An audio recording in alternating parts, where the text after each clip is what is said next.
And now we're live.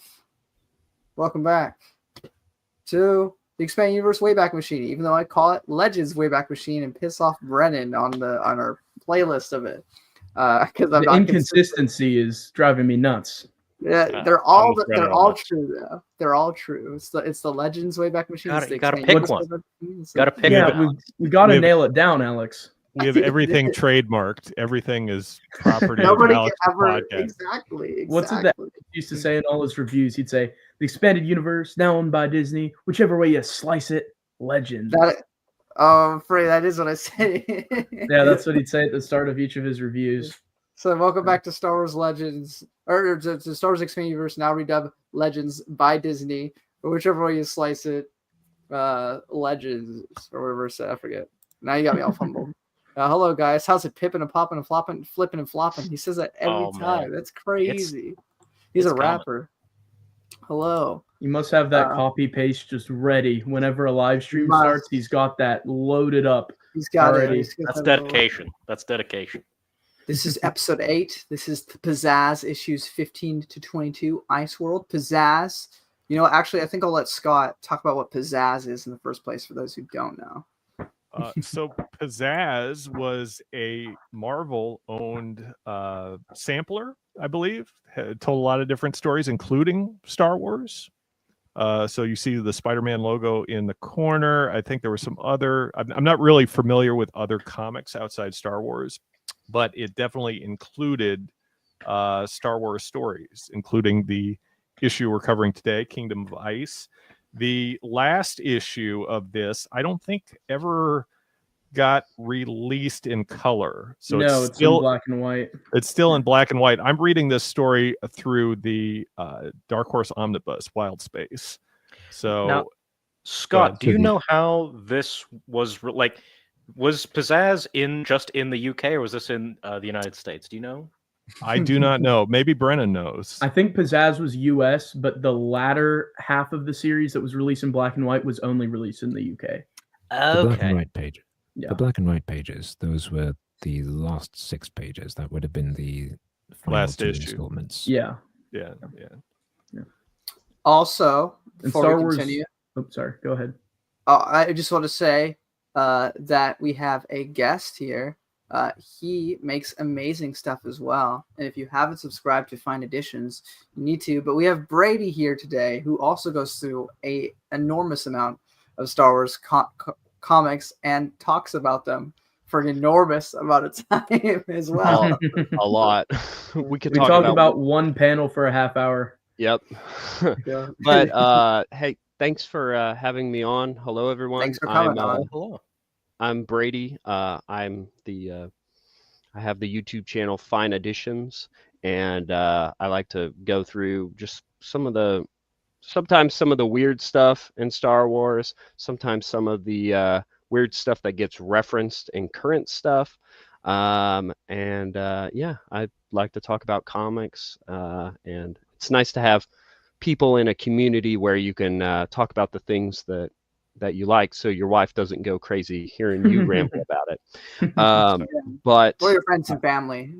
Oh yeah, of course. I got no wife, so I can't relate on that front. But yeah, You're not like Kiadi Mundi, Alex? You know, and I can't say I am. No, I can't say no. Alex has a bunch of groupies that just follow this podcast. People don't know, but they're out there.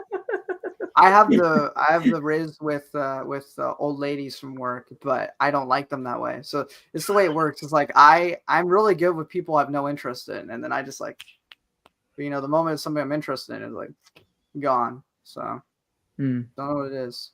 That's pretty sad. Yeah. Thank you. Wow. You're welcome. Brother's just like, yeah, that's depressing. Anyway, about this Star Wars comic. Yeah, I didn't come for a history in Alex's love life. I came for pizzazz. Yeah, that's fair. Arguably, that story was a little bit of pizzazz to that, but I'd like to talk about the Star Wars variety. Please. Speaking of pizzazz, can we wrap about this cover for just a moment? Can we? Oh wait, I gotta hold on. Oh, okay, I'm gonna upset Robert and Al real quick, and everyone that's listening. All right. It's Darth Vader with the ultimate weapon, a can opener. Just terrible. It's great. What Then about he's Bleepity Bleep? Is though? Anthony Bleepity Bleep. Daniels with us right now on the podcast? He's hiding in the backstage. Yeah. It's too many people to add him. I don't have the subscription to put 10 people on here. So Yeah. Anthony Daniels is just like congratulating me in the back for a good impression. Thank you, man. Appreciate it.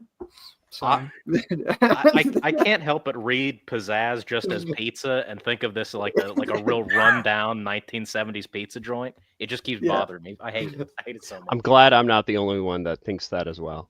Yeah, I also see pizza every time I see this.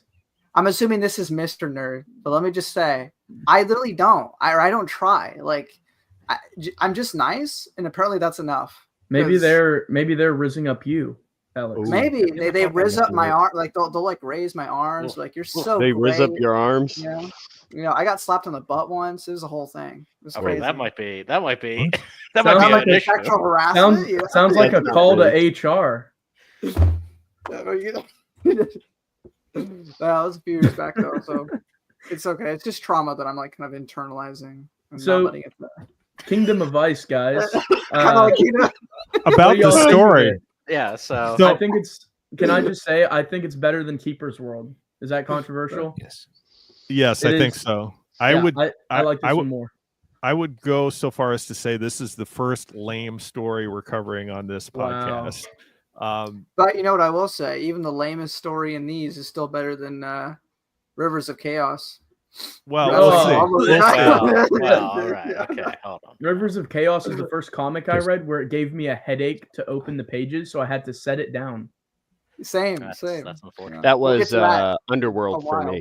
Oh, Underworld. That's pretty bad too. That's pretty bad too. And was it you who was asking if this was a UK publication? Yes.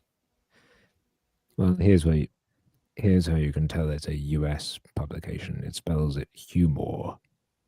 Also 75 cents as well. So it spells it correctly, then, is what you're saying. How dare you? We've got some American energy in the podcast, guys. Can I just say that may have been the most intimidating "How dare you" I've ever heard. It's only because it's Robert's voice. It's so quietly, it's so subtly. How dare you? Yeah, I'm definitely getting killed later. That's fine. Yeah. That had me shaking in my boots. He sent Django Fett after you. You're like, you're gone. Sorry. That wasn't even me saying it threateningly. I know. It just came across that way. The power of Robert cannot be underestimated. Understated. No. Yeah. Oh, and now we just got a real American over here. USA. So we start as all Star Wars stories starts with a crash landing. Of course, like Star Crash. But this one we can't count on Luke because they got shot down. How else do you land on a planet? Like Crash seriously, is there a way to land a starship? What I don't is the think statistical likelihood of not breaking every single bone in your body from crashing? You know, however many hundreds of times. Well, see, they have built different. They have a lot of back to. They have anti-grav chairs, right, or anti-grav couches, whatever they sit on. So they're strapped in. There's some degree of safety in these ships. But I was just thinking, this is the third adventure. We haven't covered that many expanded universe stories so far, but this is the third adventure. Luke and Leia are on their own. They're in either one ship or two ships, two separate ships, looking to make contact with a rebel base. So we've seen that in Splinter of the Mind's Eye, in the Keeper's World, and now the Kingdom of Ice. So same basic opening. 3 out of 8. Do you think they expected Harrison Ford to not come back, and they were kind of like predicting I that? think so. I think every time Harrison Ford came back for a sequel, it was like not planned or like they had to really people were shocked. They were like, "You are coming back? Seriously, dude?" So even as early as like still 77, 78, they're assuming, he is not coming back. He does not want to do this. I think this was thought in 76, like when they were making the movie. They're like, he's not coming back, guys. I don't plan on coming back. Also, what is a Red Hulk? In this, I don't know if you're looking at this on Marvel Unlimited, but does it show the Star Wars Weekly title page just before it, as it does in Wild Space? because we sort of got like a James Bond cover with Leia and her I've got it too. snowsuit there. It looks very much like very much Bond, but also why is Leia Mrs. Claus? I mean, it I makes don't sense. really understand that one. Well, it's very reminiscent of the Padme outfit on Ilum, I think. Oh, that's true. Yeah. That is true. So Gendy Tartakovsky was just referencing Star Wars Weekly, number 60. Very possible. Yeah. So, with you guys talking about like all the crashes, the ship crashes, this is reminding me of how in the news it's like every day there's a plane crash. Right now, yeah. I don't know if there's a prediction Toronto. about that. And then also with all of the shipwrecks or ship crashes, I can see why C-3PO hates flying. Yeah. I'm gonna say that. I'm Honestly, assuming I think that's fair. I'm assuming But that the very- Boeing made a lot of these spacecraft in Star Wars.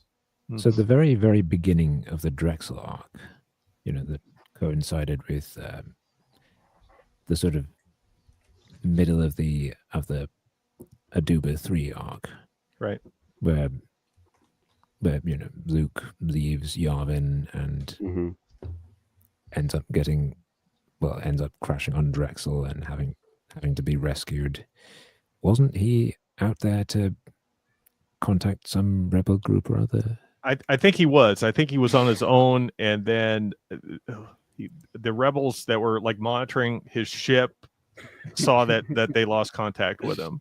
So then I think Leia goes to rescue him. Is that the basis for that? I think you're right. Yes. Yeah, but here, I mean, we've seen Luke team up with Leia multiple times here. So they're trying to make contact. Now, this is like an out-of-the-way ice planet. Yeah. Doesn't really make sense that there would be a flourishing rebel base on it. But nevertheless, they're sent to this planet to meet up with a group of rebels. And the Imperials anticipate this. So they have TIE fighters that attack their ship.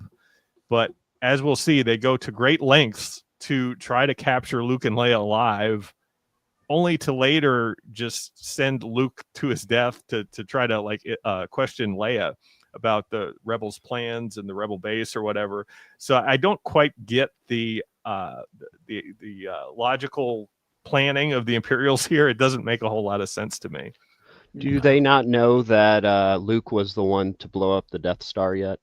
It doesn't seem like it, because they don't refer to Luke by name here. At least the Imperials that run into him don't. There's an issue of the Marvel series where Darth Vader learns he's the one who blew up the Death Star, right? I forget which issue that is, but that's somewhere in there. And right. It's in then the they try to translation. retcon it a bit with Vader's quest, didn't they? Yes. Yeah, They did. It's kind of wonky how to fit that. I mean, I tried my best to make it work together, but it's kind of just a repeat story. So Joe's reasoning is that, just that he needed to be certain. Yeah, I thought about that. He just needed to reconfirm, double down. I mean, it's just one person who says it, right? You need to have multiple people confirming the same thing. You need to check your sources, right? Yeah. Well, if someone told me that the son that I thought was never born blew up what was basically my house for a few months, I would probably be like, "Are you sure that is the case?" Yeah, the best way I've heard it. Yeah, that's pretty great. That's so true. I think you have to pay attention to the context of the story. Marvel, the Marvel comics on their own, at least the ones we've covered so far in this podcast, have occurred pretty much in chronological order. So one after the other after the other. I don't think we've done any jump backs or jump forwards in the timeline very much.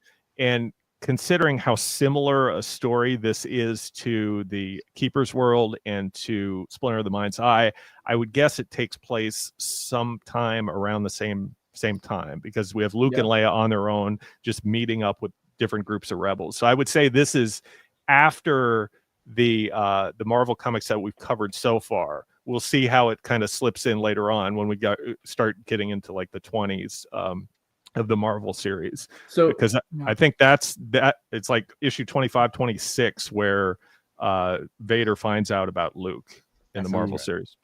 The thing Sorry, go ahead. Sorry, Brennan. No, you're good. I'm assuming the there's another reason probably for them pairing up Luke and Leia as many times as they have. To build their romance. Did I tell the story? My one friend watching Star Wars the first time. Did I tell that story on here? I might I have. don't remember. Also, I Lucas showed, Gerson's here. Sorry. Oh, Just hey, wanna what's say that up? real quick. A couple years ago, I showed two of my friends who had never seen Star Wars before, the New Hope.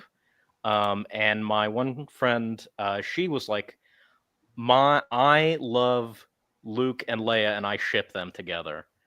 It's happened to me before too. Oh God. So Oh God.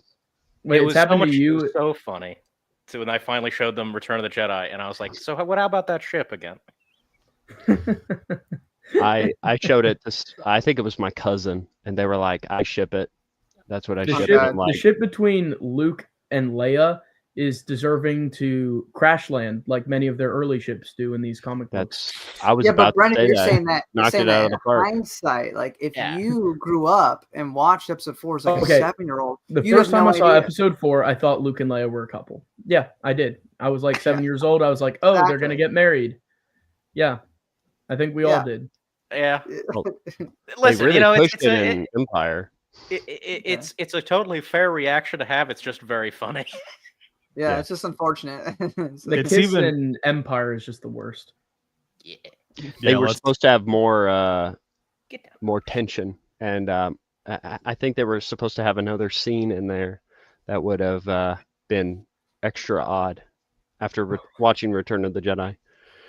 Lucas Gerson says even the ice demons who've seen this story look like polite wampa or So yeah, pilot that's what I wampas. wanted to talk about. My favorite thing, as far as Star Wars goes, some people are into the tech side of it, the ships, that kind of stuff. Yeah. I was always into the alien species.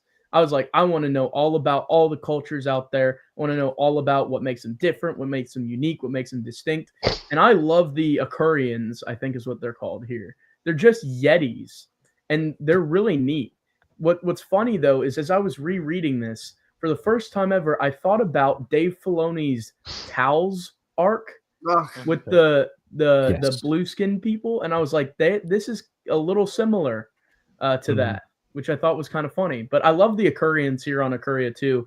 They're really dope. I always like to slip an Akurian into a fan fiction if the moment serves for it, you know.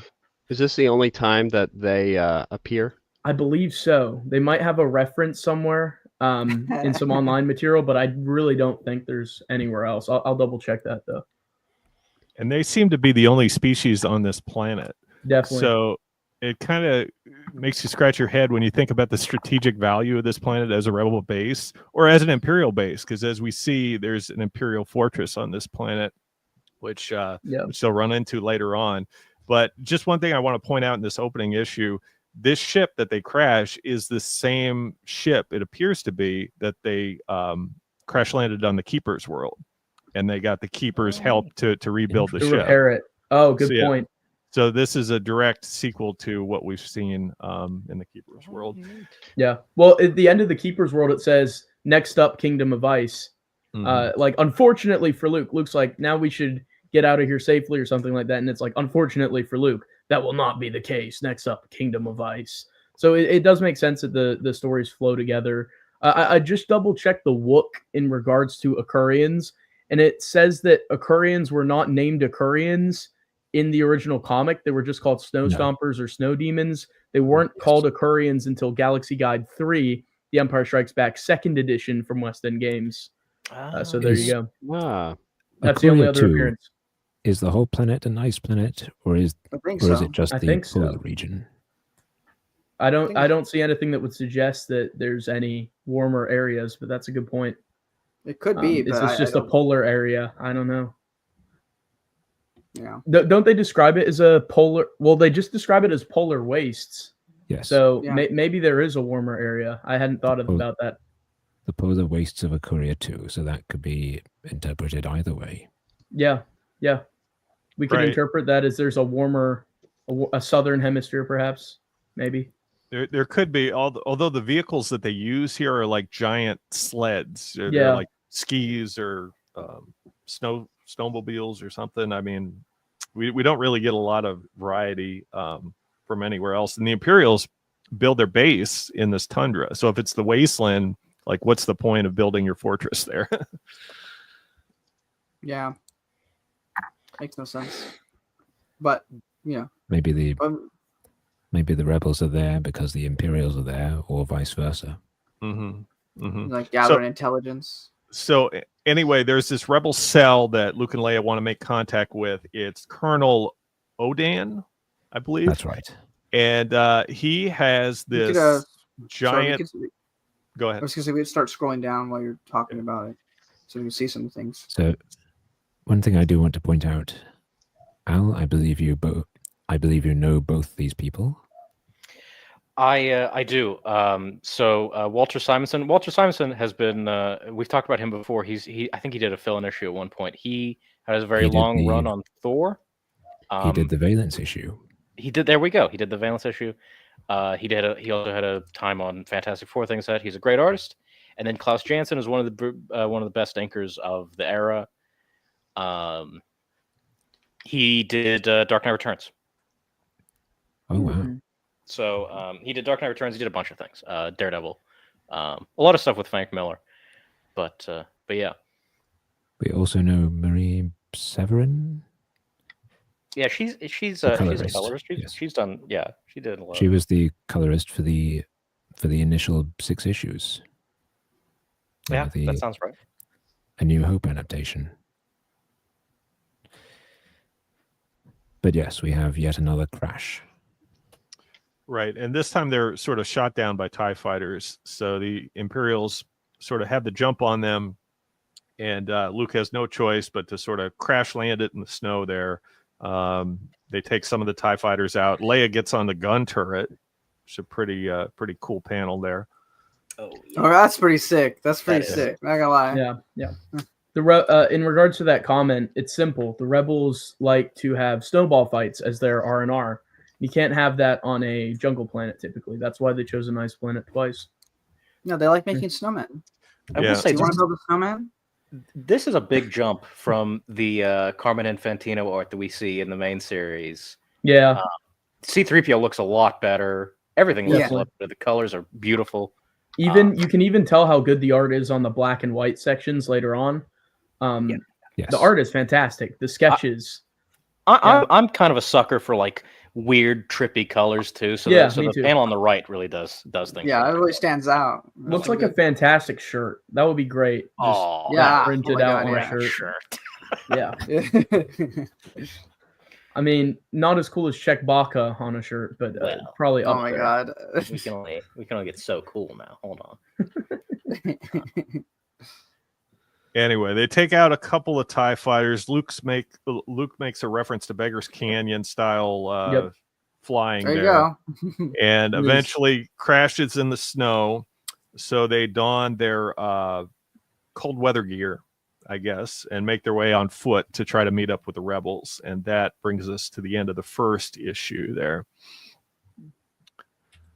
So I do like the lesser amount of detail with like 3PO and R2. I think it works a lot better because I think we've seen in some of the Marvel series comics, the artwork, they try to make too much detail. In some cases it works, but a lot of cases it just makes them look really weird.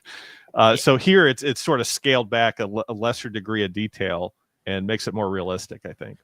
Yeah, I like this panel of R2 putting out the fire. Yeah, I was about to say that. I love how they used to do the sound effects for R2 as well. Yeah, look at that. Yeah. I do have a question. So Leia talks about how she might not be as good of a gunner as like Han and Luke, but then she says that all my training on Alderaan wasn't directed towards being a senator.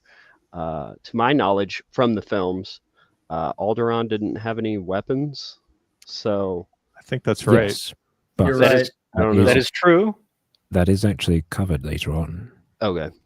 She must. I would understand her being a rebel learning it, but I'm getting her mixed up with Padme because there's obviously the episode 1 picture book that shows Padme training with her handmaidens. Oh yeah, and learning how to fire.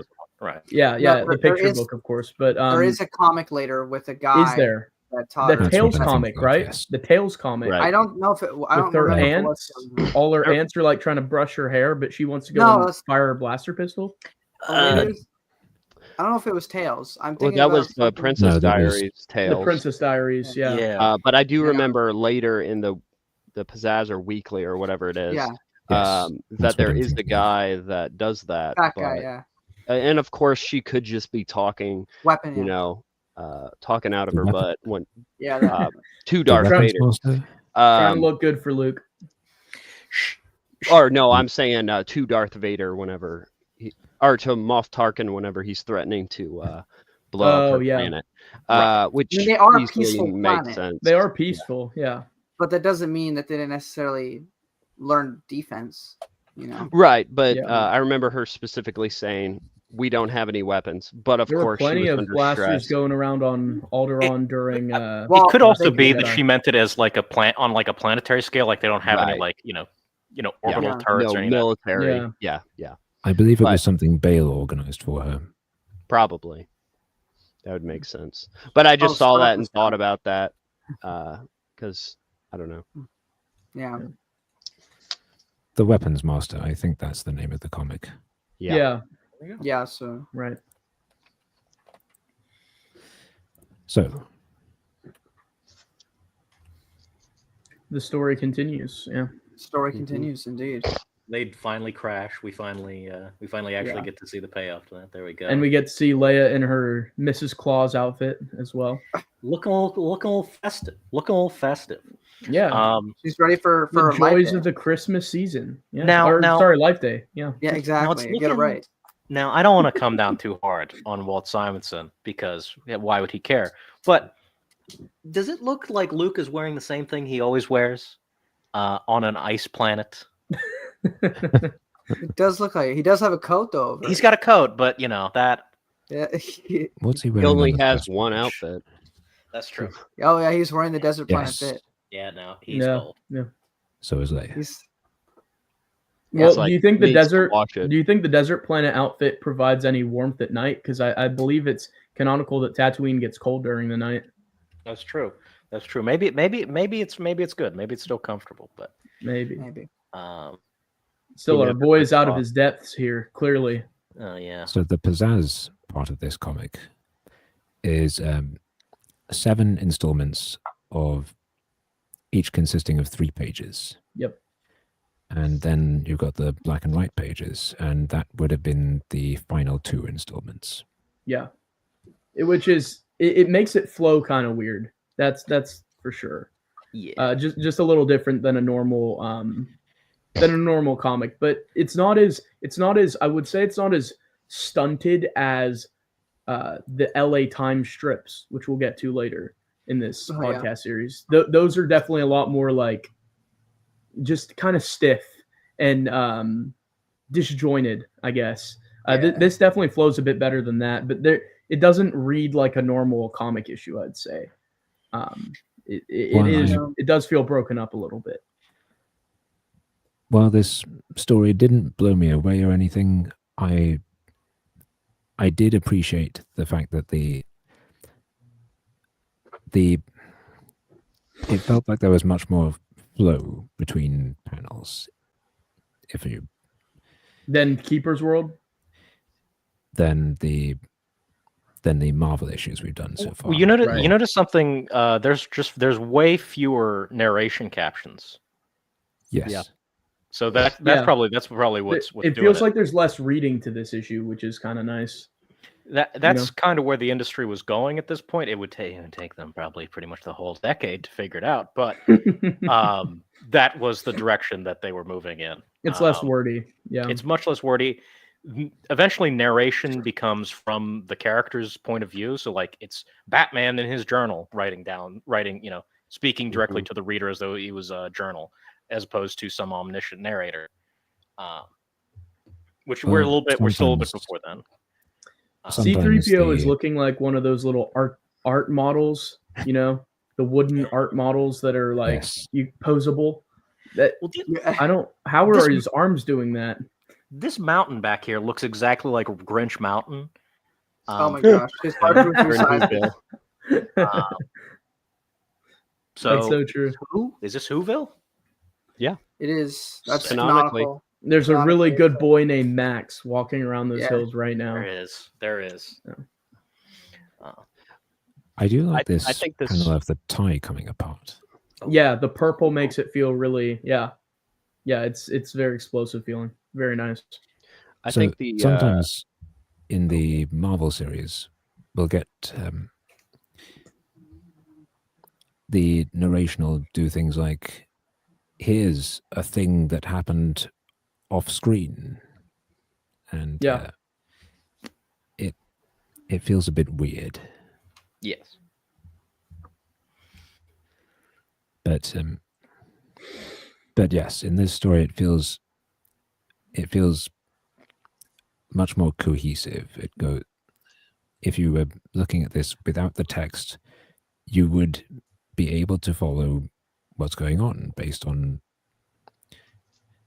okay, here's what's happening in this panel, then this one, and as I said, there's more of a flow to it, I feel. Yeah, And I definitely agree with you. And that might be a Carmen Infantino thing. It might be the Marvel method, as it was known. If I had to guess, I would say Carmine Infantino had been working since the 40s. So he was probably a little bit late to advance on a lot of things, even though he's a fantastic artist and an innovator and all these things. It's 1977. It's been like 30 years. So it's, you know. Yeah. So this tie here, it gets shot down by someone, and they don't know who. Yeah. Yeah. And now they're out in the around the North Pole. Yeah. Yeah. Santa Claus is there somewhere. Over the next ridge. Whoa, Leia looks not like Leia right there. That's crazy. She looks like she has literal like donuts on the side of her face. More so than normal. Donuts. No. Yeah. That jacket looks pretty warm. Her I feel jacket like they looks need- different than it did in the last panel. Now instead of white trimmings, it's like maybe it's the lighting or something, but now it looks orange, right? I would not be shocked if somebody in editorial said, "Why does she look like Santa Claus?" And they changed it for the very next. There's like, Yeah. Sorry, Yeah. guys. Had to take an important phone call there. That was No problem. More important than the Kingdom of Ice? unfortunately. Dude, Unfortunately. wow. I can't believe it. Does not compute. Anyways, so we got we're our on first glimpse at Akurians right here. If we scroll down just a little bit, love these Look at her guys. guys. They're just space yetis. They're wonderful. The But- snow demons. In this, Yeah, Why is they're there two known red as and the green snow again? demons, yes. As snow demons, yeah. And apparently, Wikipedia says that that's a derogatory term for them. Is what it it's is. racist. So we can't be Yeah. racist, guys. Yeah, we Oh, have to. Yeah. Apparently, it's a slur according to Wikipedia. Oof. Okay. I don't know. Good to So, know. yeah, we don't want an angry knock on our door from a Yeti. To We be better- fair, no, we don't. I don't. Do you, Brian? I don't. I No, don't. not at all. No. Could you imagine? It's like Christmas Day, like time to open presents with your kids. Giant Then you could polar open bear up with a by a blaster shows Yeti. up. Yeah, it's, Yeah, it's you know. a Yeti. Yeah. I love Maybe their, make that their joke. mohawks that they've got going on. I wonder how that works. Is that hair? Is that fur? They I put a guess- little bit of water in it and it freezes up. Oh yeah, Yeah. true, That's pretty sick. That's pretty cool. true. Yeah, but they have some level of technology throughout the Yeah, story. listen. That they wear clothing, belts. They have rudimentary weapons. I think some of their weapons are actually pretty advanced, but this is definitely I'd say it's on the verge of spacefaring technology. So this They're is kind like of just before the Huskies. Federation would allow you to get involved. Yeah, exactly. Different Picard would franchise, but yeah. Picard would almost beam down and say hello. And then Cisco, Almost because he's there. the better captain, would absolutely Whoa, be that. what? Yeah, exactly. What are these Picard, the whole lies? episode, Picard would be like, "Oh my god, the Prime Directive." Yeah, that would be the whole episode. Cisco would be like, I think I Yeah. can live with it, and he goes down and then does it. So Let's because go. he's better. And then he completely violates and lies to an entire group of people. Yes, so you sir. do what you gotta do. You do what you gotta do. That's what The ends Cisco's justify the means, do they? To Cisco, it does. To Cisco, it does. Yeah. That's why he's the best captain. Anyway, we're back to Star Wars. You mean So they're fifth in- best captain? He is top 5. So the droids. We're not doing this here. They're examining this down tie, and R2 goes, "Hang on, there's no pilot in it." Yeah, That's odd. that's a good call, R2. So we'll find also, the R2D2 Imperial. look weird. Sorry, just bugs me. Like Yeah, he's like, R2 is green and red, where I think normally he's blue yes. and red. Well, it's for Santa. Again, Yeah. this is a Christmas issue, or sorry, Life Day issue, as we're Yeah. clearly seeing. Yeah. This is It is a before bit they odd because- record the Christmas soundtrack. Oh, there you go. Yeah. Right. The Star Wars Christmas vinyl, of course. we interrupted Scott like twice. We got a lot Scott, of sorry. What you said? Sorry, Scott. No, I was just continuing on with Robert's narration there. So we find that the Imperial set a trap. They put out remote TIE fighters to attack them, so they wouldn't lose any concept. pilots. Yeah. Which they blew up, right? So that's why R2 and 3PO find there's no Imperial pilot there. But then they're attacked by the snow demons, like we saw there. And then Luke and Leia actually try to go out on foot to meet up with what they believe to be the rebel Colonel Odin. Unfortunately, he's not really the rebel leader there. Dun dun dun. He's an Imperial imposter. No, no. So if we want to just advance forward there, we see Leia's arm being grabbed by one of the. Oh dang! And we get to see the size as well. Wait! Koreans are pretty We gotta big. read. We gotta read another time of Leia being insensitive to other cultures, even though she's supposed to be not like that. If she Oh, goes, true. Hands off, Snowball. you imitation Snowball. Is Whoa, Snowball relax. worse than walking carpet? Leia has quite the tongue. What does she mean? Imitation Snowball? What like these guys are not like fake snow? What does that mean? What these guys are made of asbestos? What are you talking about? So they did sneak up on them through the snow. So they're sort of waiting through the snow. Didn't reveal themselves. That's why they're saying imitation snowball. I mean that's a pretty big snowball. It's like Yeah. Yeah. I wouldn't want to get hit with that Imitation snowball. crab. Like, what do you mean? Like, what am I Yeah, eating then? It's just such a strange way to put it. Look at the size of those fingers. Also, those are Your sausages cousin right there. Yinnish shows up and he says, "I love myself some pizzazz." I think he means pizza, but fair enough. And then your cousin just says, "When demons were commonplace in Star Wars." Yeah. Wait Luke until we has get the to the yellow nightmare lightsaber. demons.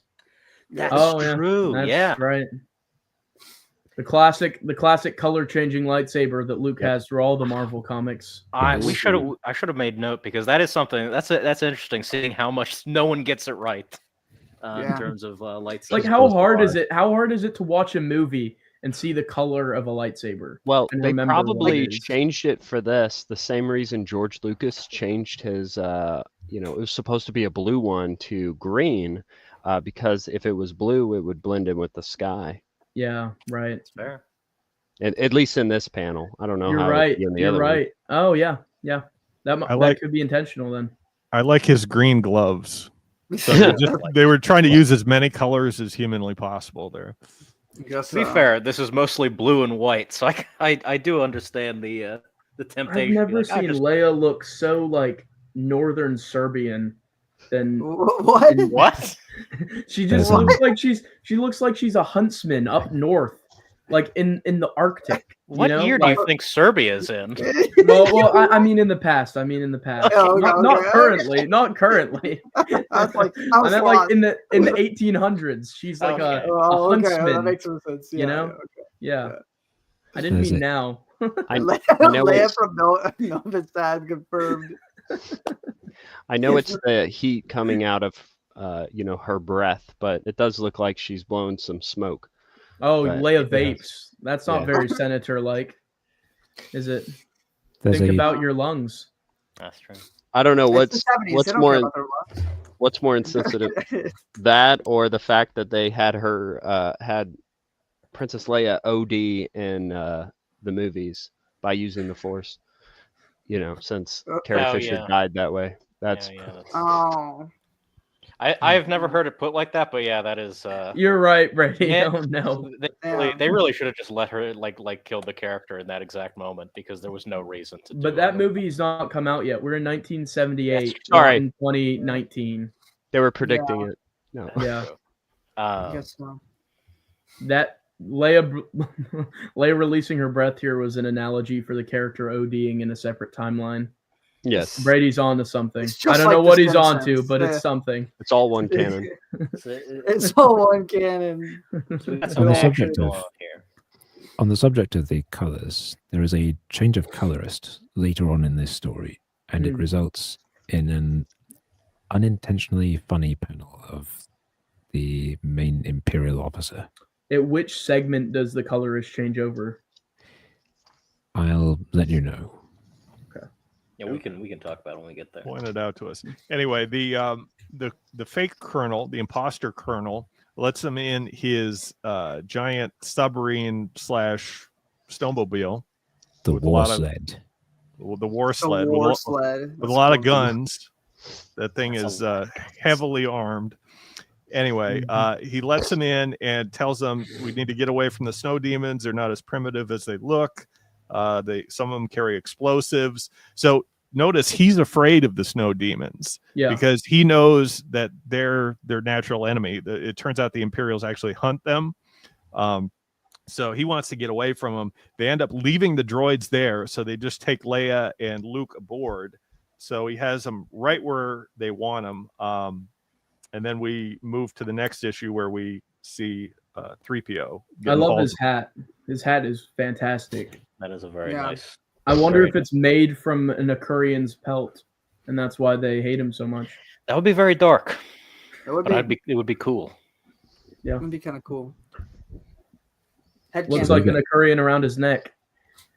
So they get seemingly rescued here, and then Next they comes go, treachery. hang on, we've forgotten the droids. Mhm. They're out there with the downed with the Akurians. This is why Luke tells Lando to not forget the droids in Return of the Jedi. Because There you go. All because of the Kingdom of All Ice. because of this. It's Yeah. It's like poetry. It rhymes. Yep. It's all coming It's together. like poetry at Brian. George knew what he was doing. I may have gone too far in a few places. Alex, would you like to voice 3PO here?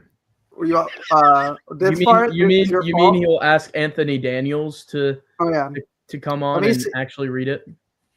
Hey Anthony, I know you're in my bedroom right now. Do you wanna take over for me? Right. Anthony Daniels is in your bedroom, Alex? Whoa. Yeah, he's hanging out. We're actually really close pals. So Oh, nice. what am I reading? Just can you circle it for me? Or for Anthony Daniels? Just all this? Yeah. As much as you Okay. feel like. Oh, Definitely, okay. Well, I definitely mean, his as much as line. Anthony Daniels Definitely his is- line in the bottom left panel, which is a classic All right. 3PO. Reason with these great hairy monsters? That's absurd, ought to. Just be grateful they can't eat metal. At least I don't believe they can eat metal. But what use can such primitive creatures have for sophisticated machines like ourselves? This is your fault, R2D2. You just had to run off and poke your peace perspirators into too much. There's too much in that. Into the wreckage of that fighter that attacked us. Now see what your silly conjunctions about it, not having a pilot and put us onto that isn't a hill ahead. It's some sort of snow structure. Wow. Thank you, Anthony Thanks. Daniels. Thank you, Thank Anthony. you so much, Anthony Daniels. I didn't know Anthony Daniels couldn't say the word perceptors, but Shut up. Poke your perceptors. Poke his He's what? having an off day. He's having an off day. Okay. You had to your run off and perceptors, perceptor? poke your perceptors into the wreckage. He's calling R2 a snoop. Is this the first correct C-3PO likeness we've had in a comic book so far? I think so. I think so. Not even. The eyes quite, look just a little terrific, bit. actually. The eyes look great. The mouth is not quite. Yeah. It's getting there. almost. It's much close. It's much closer than it was before. Definitely. I think Also, your cousin Eunice says the Marvel comics will have set in a galaxy far, far away. It still seemed to showcase the peak of 70s fashion at the time. Hey, let's boogie. Except it's green. I think R2 is at his best at the very beginning of this. Where he's here, drawn the best. uh, Yeah. bottom right, It's not Frog bad. top left. Yeah. It looks very, very R2D2. Yeah. Yeah. Yeah. Top right, yes. It's firefighting that- abilities there. I love that C-3PO is kind of just criticizing R2 for being not a peeping Tom, but just like being way too curious for his own good. Yeah. Well, Yeah. It's terrific. R2's just getting hauled away. Like one guy has him over his shoulder there, and Fireman then carry. Yeah. 3PO is looks to be in a very uncomfortable position there. Are his Yeah, arms raised in the air? Yeah. yeah, he's like clenched between two of Like the snow demons there. With the size of their hands, they could have just picked them up. Like, Yeah. Yeah. All right, these almost look smaller than the ones that grab Leia, but They do. maybe their hands are bigger and their arms are just normal size. That'd be Maybe. very odd. I'm not sure about the biological the biological portions of Akurian biology. So Leia's jacket is even more orange. It's actually more of a Oh, unified wow. color here than it was even in the That's previous. great. Oh geez. They really wanted to get away from the Santa comparison very fast. Well, maybe she's given another coat as soon as she climbs aboard because she looks like she's they're wearing. like, no, you don't need that coat anymore. Here, have this one. Maybe Well, maybe it got wet. Maybe they were like, all right, you're gonna freeze to death. Get rid of that. a top coat or something. Now she's wearing Extra wet. something made of Akurian fur, and she doesn't know it. oh, That's sad. Yeah. Anyway, this Imperial doesn't look anything like the actual Rebel because the actual Colonel Odin has a eye patch, as we see when he meets up with R2 and 3PO in a warm, heated hot springs below the ice. So they have a he meets the what actually turns out to be the real Rebel leader there, and Fafnir, who's the only named snow demon, the only one that has a name. I believe so. This scene is very similar to the spa in the Droids cartoon series. Ah, yeah. Yeah. I don't remember that. that's I true. think it was in Great Heap, if Yeah, I remember Great right. Heap. Yes, the it Great was in the Heap. Great Heap. It was. You're right. Man. All the memories. Great comparison, Scott. Yeah, I honestly, yeah. love me the Great Heap. It's a great. It's great. It's really It's good. generally really Mungo good. It's probably the Beelzebub, best are we episodes kidding? of. It's probably We the needed best more episode of him. Droids. Mungo is my hero. Mungo's a better protagonist than any sequel trilogy protagonist. Like the Great Heap is What about great. what about Kybo Ren? No. Yeah, even Kylo Ren's better. Yeah. It's a good guy. I love droids. Droids is I can't wait to talk about that with all of you in I like have droids 3 on- years. Yeah, I have droids on Blu-ray in really good shape. Me too, An yeah. unauthorized one. It's really nice. I had the, I think it was like, let's see, it was the Pirate Blu-ray. and the Prince, and then the Runestone episodes on DVD as a kid. Yep, that's the one I got. Oh, you've got the exact one? Yep, I think I don't know where This I got it person from. did a great job. They make them on they make each one so they hand make each one and they'll make one on order. Is what I'm trying to say. Nice. So you That's can get pretty them sick. in. And they're really well done. I've never had any issues with them. I think I got those in the despecialized original trilogy. Oh yeah, I does have them those. specialized. Yeah.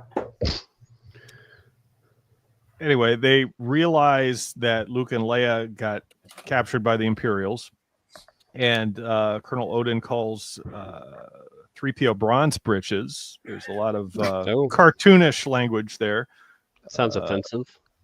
It sounds a little bit, yeah. Don't Yeah. speak to 3PO that way. And then we move on. That's the kind of thing you'd expect from Wait, Leia. Or R2. Why is Solid Snake in here? That's my question. I don't know if any of you are familiar with Metal Gear Solid, but he looks like Solid Snake. Or Big Boss, I should say. You see this? The guy with the guy with the eye patch. Oh. So this page. I thought he looked like I love Jack. that. I love that they call this the War Sled. What a great creative name. The War really Sled. good.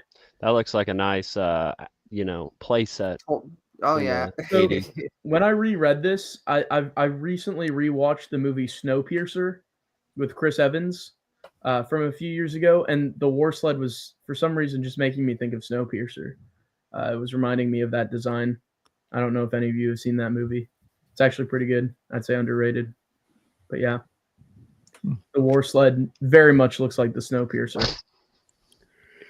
It is specifically adapted for this planet. I mean, it does come in very effectively. But we find that once the Imperials captured this, Luke finds out that he's not really dealing with the rebel leader because of some blaster marks on the side of the wall within the snow war sled there. And Leia actually mentions that he doesn't remit the codes, the normal protocols that she was expecting. So they know something's up. And as soon as they realize that, the Imperials capture them. They say, okay, they figured it out. And Leia looks pretty terrified there on the top right of the next page. Just scroll down a little bit. There. Oh my god. Ooh, yeah. That's wow. I don't like her looking like that. That's awful. How can you That is sheer terror. How can you make Carrie Fisher look like a blobfish? You know? Well, that's a little mean. I'm just like, it's just a crazy panel. Look at the mouth and nose. It's very blobfish-esque. I like how on this go ahead. page, Luke says, "I noticed blaster burns. I don't think these are rebels we're dealing with." And she just goes, "Yeah, I know. I noticed when we came aboard." Your cousin Eunice asks, could Odin be an alias for Crimson Jack? The story is set after issue 15, and both men have red beards, and his eye patch could be evidence for the injuries he sustained last time we saw him. I thought that too. I don't think he's as in shape as Crimson Jack was, though. That's Well, true. after that defeat, you kind of after that defeat, you sit on your couch and eat the whole tub of ice cream. Yep. You know, for a few weeks. You know, Maybe it is him. He's back. I titled this stream "The Return of Crimson Jack." He's back, and Luke and Leia look at him and go, "I don't know who you are." So Luke and Leia, but Luke and Leia wouldn't know, right? They wouldn't know who he is. I don't think Well, that's so. why it never got brought up, because they didn't want to be cheesy. Oh, somebody wanted to make an EU story. Yeah, they were there when Han shot Crimson Jack. Oh, you're right. They were. Leia was captured by Crimson the last Jack. part. Yeah. So. Theory defeated. Done. well, it still could be. He could have just put on some pounds and gotten a voice modifier. And but then why wouldn't he say anything? Hey, Luke, you know, I know we fought like a week ago, probably not even, and you watched me die, but I ate 25 Domino's pizzas in 3 days. You can't recognize me. And now I'm somebody else. You know, as the great, it's Odin Jack. Code Dameron Odin Jack. His last name is Jack. Oh my gosh, it's his brother.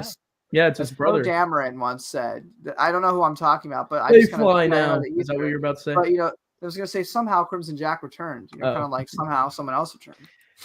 Man, He's Jolly, you had one accomplishment in life, and you didn't do it. This is my accomplishment right now. There we go. There we go. No. That's what we're talking about. That was terrible. I like how on this page, the fake rebel leader says, no, we're not going back for the droids, and Luke yells at him and says, if your group hero on a courier 2 intends to join the alliance, you ought to understand good allies can take any shape or form. I will You're say, gonna see, cousin Yanis. What do you mean by this? I was so I think he's talking about with the Crimson Jack and theory. Odin. But I was gonna say I actually just watched a video that I know that Al liked because I saw that it said liked by. Oh yeah, Al liked it, and so I saw the same exact video that he saw, and so it was defending the glasses and suit fit. But the difference is that most people on their day to day, don't know who Superman is really. Like they have a general idea of what he looks like. Coming upon a guy that acts nothing like him and is super like they wouldn't put 2 and 2 together, like realistically, like you just wouldn't. But they just fought Crimson Jack a week ago, so I don't buy that. Just a few pounds, they just wouldn't recognize them. Well, one of us is going to try to gain. One of us is going to try to gain that amount of weight in a week, and we'll see if it's possible. Yeah, I don't. I have before, and I will do again. But for the sake of not making me sad, we're going to pretend like that's not. Okay. Fair. So we see once Luke's captured, he's basically tied to the chair on the next page there. Crimson Jack. Next one. Keep going. There. Yeah. So love that panel. They exit the war sled there. Everybody gets off the ship except Luke, who's tied to the chair in the front cockpit. And they just set it on autopilot to go over a cliff.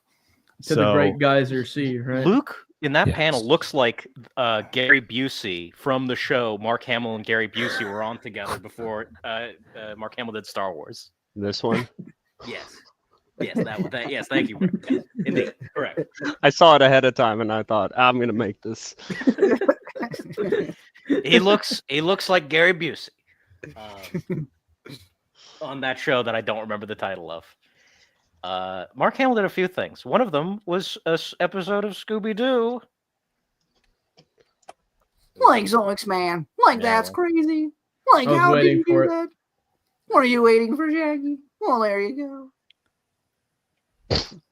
So it's fascinating to me how easily they just get rid of this captured rebel ship, the war sled, that's so heavily armed and well suited for this. Oh, so true. They just are willing to abandon it so fast. Yeah. Yes. And then they bring in this what looks like a T-wing starfighter to bring them back to base. So you have some stormtroopers going there. Next panel, I think. Yes. Keep going. And here. Yeah. This is where the change of colorist happens, and this is the panel I'm talking about.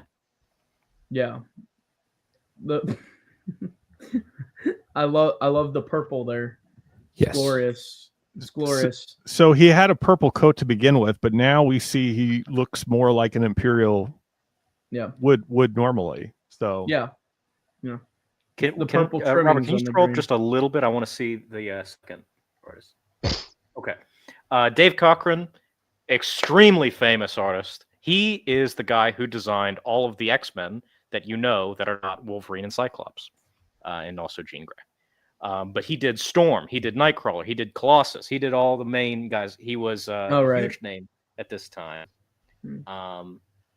And then John Tartag, I'm not sure about him. And then Denise, the others I'm not sure about. But Dave Cockrum is a huge pull for Star Wars. Star Wars keeps getting really big name artists. Now, in the 70s, being a big name artist was kind of meaningless. Didn't mean much yet. It wasn't until Image started up that being, and slightly before, but that generation of artists like Todd McFarlane, Eric Larson, Mike Silvestri, people like that. Mark Silvestri, Mike Silvestri. What am I talking about? But for this time, Dave Cockrum would have been a pretty big hit. Would have been one of the better artists of the era. The names of these vehicles are great. They call this one the Strato Hopper. Fantastic names. Yes. War sleds, Strato Hoppers, imitation snowballs. And we have them all. There's the power skis. That's what they're called. That does not look like a ski.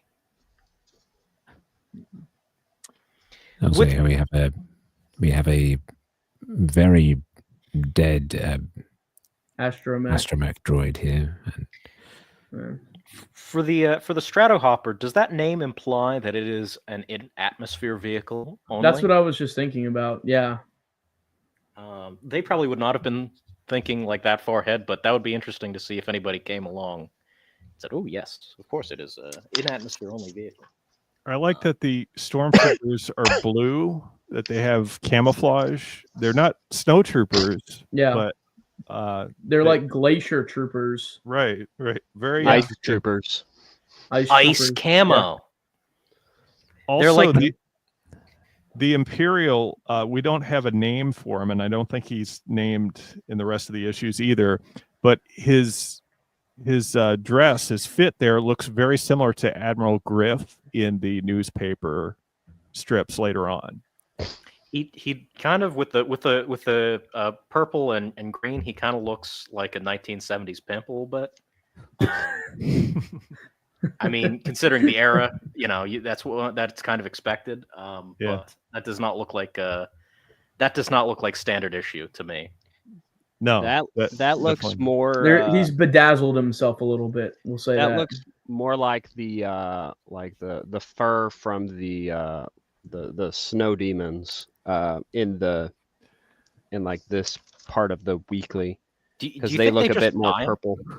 You think they just like skin these poor creatures and then make clothes? There's the iconic cover of Luke going up against that purple panther. So I think this is the fur of that purple panther from later on in the Marvel run.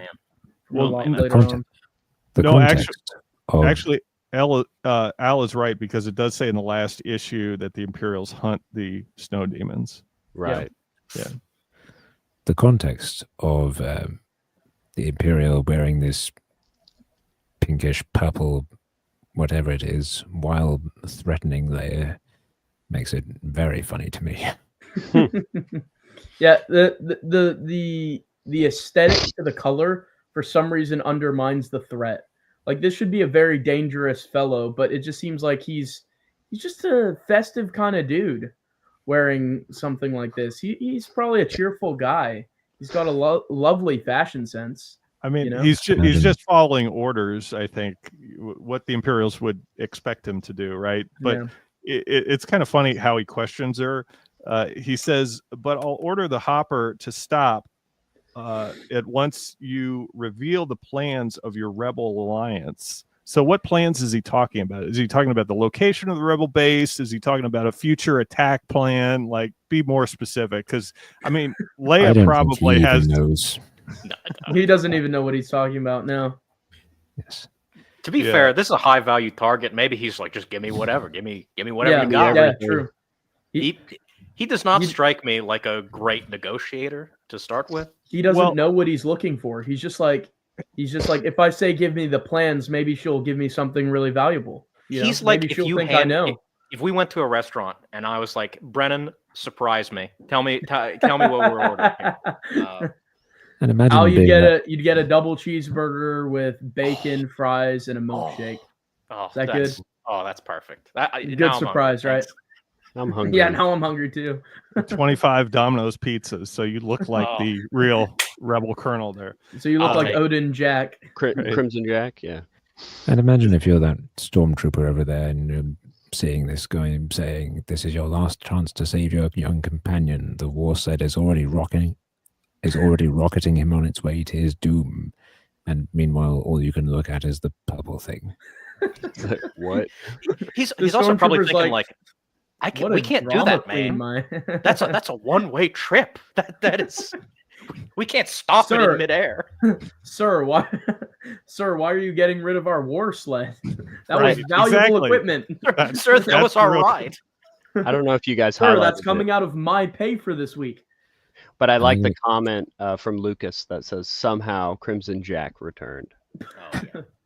Yeah, that's what Alex said. I like this moment here where Leia says, if I thought that were true, I might be tempted, but I've had too much experience with Imperial liars," and that's that's a Tarkin reference there. Yeah, Yeah. I mean, very, very similar to her being interrogated by Tarkin there. But he says, "Reveal the plans of your rebel alliance." Well, first of all, he knew that Luke and Leia were coming there to meet up with the rebels, so that's part of the plan. Like he knows that much. Yeah. So what else is he What trying to else get is there? here? Yeah. I honestly think he's just fishing. He's fishing I- for whatever. He doesn't know what I- he's looking for. I just think I thinks think he's there's he's an something. idiot. Using He's Occam's throwing- razor, I think you're right, Robert. I think if we cut away all this other thing, this guy's just dumb. He just doesn't know what he's doing. He's He throwing just away. wasted a people war just- sled. I mean, Yeah. he's stationed at this ice planet for a Wouldn't reason. it be easier? Yeah, theoretically, they don't. wouldn't it They be don't want easier him near just like- anything valuable. Brady's right. They put him on the furthest backwater world they could. Get this guy away from anything important. He'll Even just doing throw that, it they're all wasting away. resources, though. If I was Tarkin, I'd be like, why don't you just strip Luke Skywalker down, spray him with water, and push him into the Arctic where he will freeze to death? Isn't that easier and waste less resources than All I got from shooting that is him that Al into the wants to strip stratosphere? Luke of his clothes and throw moisture on him and throw him into the ice. listen? I just want to say, Marcel comes in the chat to say, nice to see Brady. He makes a fine addition to this group. When is Marcel gonna join us? Thanks, One Marcel. of these days. Nice to see. Well, nice to see you in the Oh. chat too. Wow. when Alex gets StreamYard Premium, so that we can have more than 6 guests. I'm pretty sure he's busy anyway. He's doing stuff. But he's Anyway, also gonna so do his podcast with We do know that there are Paper a Chainsaw. fair number of Imperial officers who just get to where they are through sheer nepotism, and Yeah. I like to imagine this is one of them, and they just put him somewhere where he's likely to do. Oh very yeah, little harm. his father's put, a Grand Admiral. His father's a Grand Admiral somewhere, and his father wanted to make sure his boy got a good job somewhere in the fleet.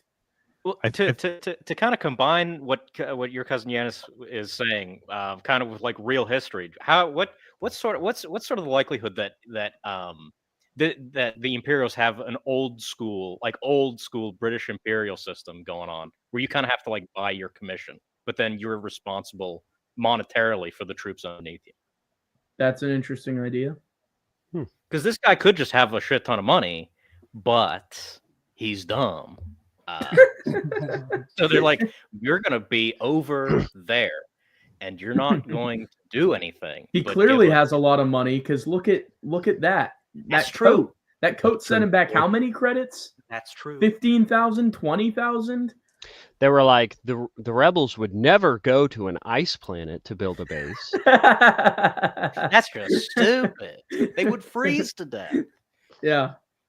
And that, apparently there was already a rebel cell here. They just weren't part of the rebel alliance. But apparently. yeah, How many times do if I had a nickel for every time the rebels went to an ice planet that had white furry yetis on it, I'd have 2, which isn't a lot, but it's still weird that it happened twice in the span of 3 years, Yeah, a little bit.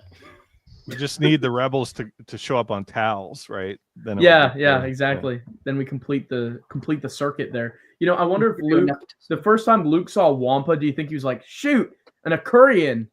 That's what I would have said. Well, I also probably would No, have said it's no "Ah." demon. Yeah, Leia saw Wampa and she was like, look, it's a snowball, an imitation snowball. Imitation snowball. Wampa just turns his, how dare you, madam? Like, what does it mean? I am a thoroughbred snowball. Do you think Leia just yelled racist insults to the Wampas on Hoth because there were some on the base? I think they're very glad that all of the original trilogy stuff takes place in an analogous world to the 1970s, because if that shit happened in an analogous world to the 2010s, they would have recording devices on like convenient platforms. And Oh wait, you're supposed to be a senator, Leia? Or you're supposed to be this peaceful, loving person? Well, we got you on. But not if they can't Snowballs, speak walking basic. carpets. It's like a TMZ like video. It's like- Leia Not if they Organa don't speak exposed. basic. I'll just say, going back to Luke recognizing those species in Splinter of the Mind's Eye, he does speak the Oh yeah, what is it? Yuzum Yuz, language. Yes. he speaks Yuz. Yeah. That is the name of the language. So Yes. so That's it's Oh wait, very it's very Leia was possible. insensitive to the Yuz too, wasn't she? The Right. Yuzum. She was, yes. Calls them She just hates. monkeys. She hates all furry species. What's with her? She's anti-furry. Lucas Gerson says Luke tried to talk with the Wampa first, and then he got slapped in the face at the power of a car. Well, you know. Well, So he does throw his binoculars at one of them. They saw the movie and they were like, okay, she's racist towards furry things, so let's make it that for everything. yeah. Yeah. Well, she gets along with the Ewoks. Yeah. Any That's true. non-threatening. They didn't need her. She only likes small furries, non-threatening furries. Because also there's also the oh shoot, what are they called? Later in this very run, the Marvel run, the Lashbane, yeah. She's nice to them. I think she liked the Well, Hoojibs too. Oh, true. Yeah. Who doesn't Yes. like the Hooji? Anything cute and cuddly she likes. Anything tall and furry, bad. That's Yeah, Leia. she's just Cornhorn would not get along with Leia. No. No, he gets along too well with furry things. That's his problem. They probably debate about it. They keep Corn away from Akuria too. He's like, but what about the Rocky Center? Akuria 2 is a no-fly zone for Corrin. It's a little rough as you enter, but it's a smooth landing. Yeah. That's like almost verbatim what he says. Good old stack pull. So this is an ice planet, and we've got the Empire Strikes. Yep, which it will be the name of one of the issues as well. Well, I think Yeah. we covered Yeah, that last time. Oh yeah, that's That right. was last. That was last episode. Yeah. I forgot about that. Yeah. So while Luke's getting sent to his death, In the Geyser Sea. the real rebels With the friends he actually made along the way. catch up to him, Sorry. land on the war sled, and open the Impressive. yeah, I mean, it Skillful. must be fast. Whatever they're driving there, Skillful they- rebels. Yeah. they untie him, and I guess they just jump off the ship there. Nice to see one of the Akurians is a rebel with Fafnir, the named one, of course. He's the only one that's named. I feel like it's so easy to just not do any of this and just, again, spray Luke with water, have him get hypothermia, and die. It's so much easier. It's so much easier that it's like, why would anyone think of this first? What, can the rebels save him before he gets hypothermia? These Probably ones not. save him from this? Honestly, it looks really cold. He's dead in just 10 minutes. I love all the speeders look like race cars. I like how the speeders look. They look like Transformer vehicles. Yes, They are fun. those are power skis. I love how it's very 70s, the headbands that are being worn by almost every side character that comes into the series. Look at those rockets. Look at the rockets. That looks like that Oh, kind of true. reminds me of when in the Batman 66 movie, how they're riding the rocket umbrellas through the sky. Wait, why do these remind me of the things the battle droids ride around on in the prequels? Oh, yeah, there you go. The Staps. stops, is that what they're called? Yeah. I forget. Stop. Yeah, Filoni stole those from here. In Now it's TCW. red. Give me They were in the movies. Why do you keep screwing Oh, over I- YouTube? I have come to the conclusion that Nel Yomtov is not as good a colorist. I agree. No, Yeah. because we have a red R2D2 in the last Yeah, panel. Isn't this Oh, more? you're right. Isn't this more pastel? Like I feel like Yeah, a the little first bit. ones were more realistic, and this is more pastel feeling. Star Wars Scran says howdy. I Hello. think the all orange speeder is very odd to me. That is not like a color you would normally see in Star Wars. Yeah. Just have it just be just solid orange. That Bright looks orange. like Yeah. a Transformers thing. That's probably why I Isn't- made the connection. Isn't that your favorite color? It is my favorite color. I like that it's orange. It's just that That's you don't your really see dream that. ship. It doesn't seem practical to have an orange speeder on a white and blue wastelands. Wouldn't you One want of it to those is blend literally in a the little bit? opposite of I don't the think color. it was color. practical for So- them to put Luke in the war sled either. But That's true, you know. Well, I think that speeder would do very well in the Bunta speeder race. Mm. So Looks this is very that same aerodynamic. Especially this if is that Bulls same Roar drove speeder. it. Oh yeah. earlier they had to on. dust it off. Mm. They gave it a new paint job too. What do we think that Astromech's name was? Can we give it a canonical name right now? I Or think the that one that was died. I think that was R4 from Obi-Wan's Yes. Outer Sprite. He says it was a T3 unit. Oh, a T3 unit. Okay, so it was T3. What? What were the last two? T3PO. T3PO. T3BS. T3PO.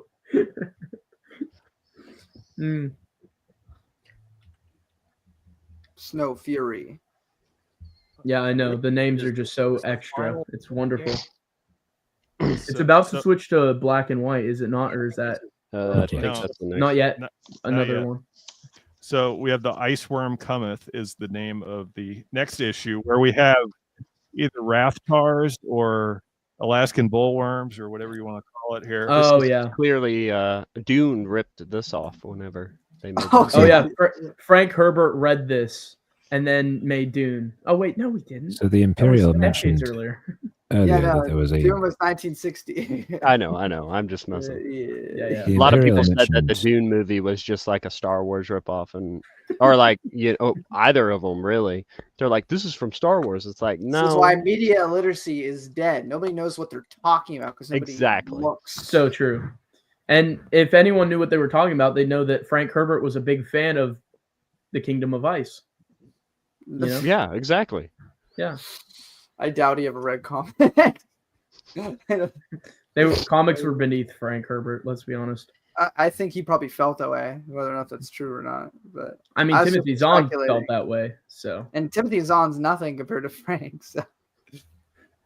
But- So this issue is literally 3 pages and nothing happens except they fall beneath the snow into Yeah. a tunnel and they see can we scroll this down, Robert? giant worm Yes. in the next So next issue. I will say, they're Shran, important- they're wrong, but also it's not just a desert planet. It's also like Jabba the Hutt, who's a green space slug, which Plus the fourth book protagonists of both are very similar in their hero's journey. I get why people say that, but it's also not enough to Yeah, warrant that. And, totally sorry, agreed. back to that. So they're caught in a blizzard.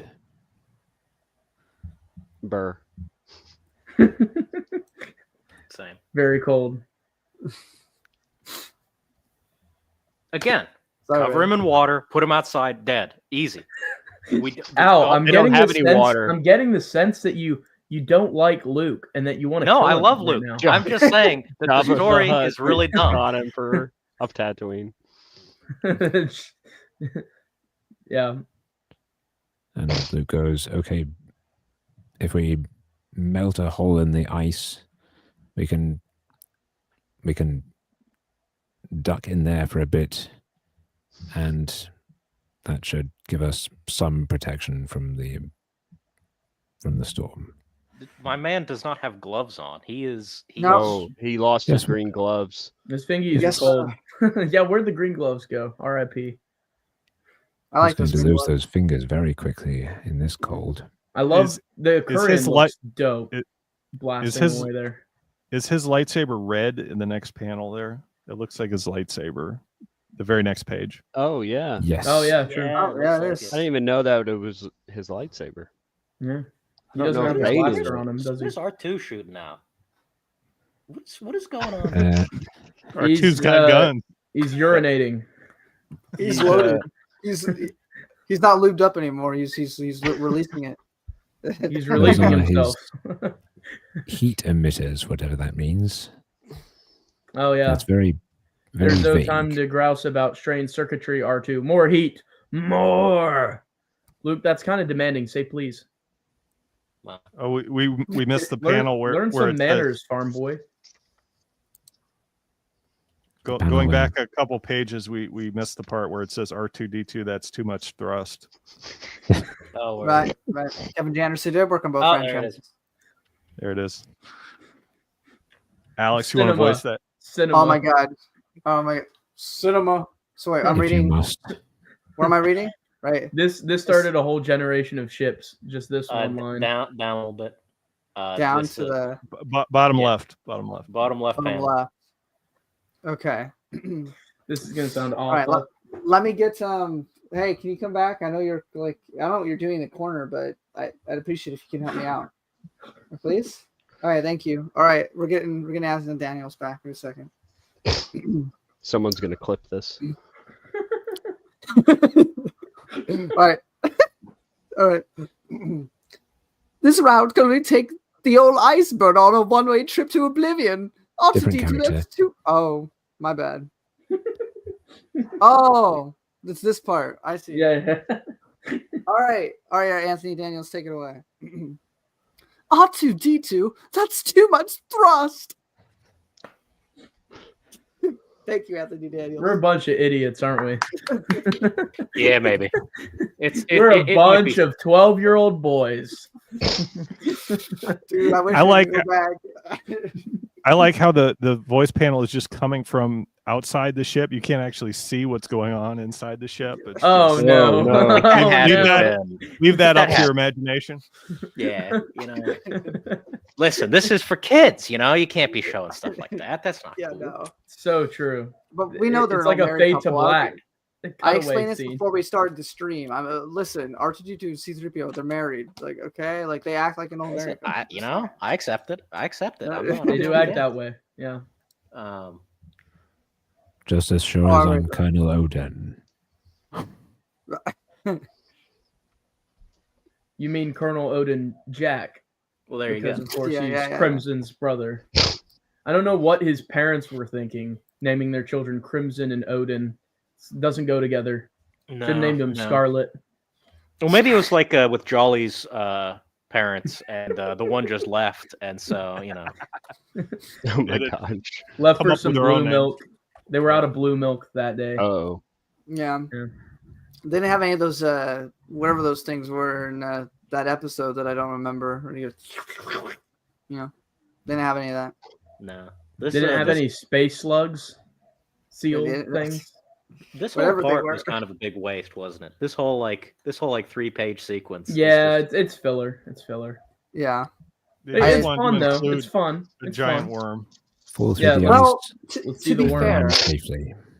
To be fair, as I've said before, I think I said this in the episode 4, the very first episode of our podcast, is not the entire trash compactor scene, not just a massive filler scene. You're right. It's iconic, but you're right. It's pointless. Same thing in episode 5 with when we get there with the worm in the asteroid. And it's filler. Just like, okay, you're right. What's Han and Leia up to while Luke's having all the important sections? Okay, they're hiding. Some people argue the same for Jabba's section. That I think it builds character, but it's important. Yeah, it does build character. I agree. I think all three build character. I would say all 3 movies, because the trio don't know each other in the trash compactor. That's kind of where they're kind of learning about each other. Then Empire, Han, and Leia, and then Jabba's palace because it's awesome, because it's the best thing anyone's ever created. Because they gotta save Han. That first bit of Return of the Jedi is the greatest opening of any of the movies, in my opinion. No, yeah, absolutely. Not the opening of Attack of the Clones when no, I'm just I genuinely forget the opening of Attack of the Clones is in there. It's just when Dorme sacrifices for life. I forget it every single time. Every single time, like clockwork. I'm like, why is it opening? Oh.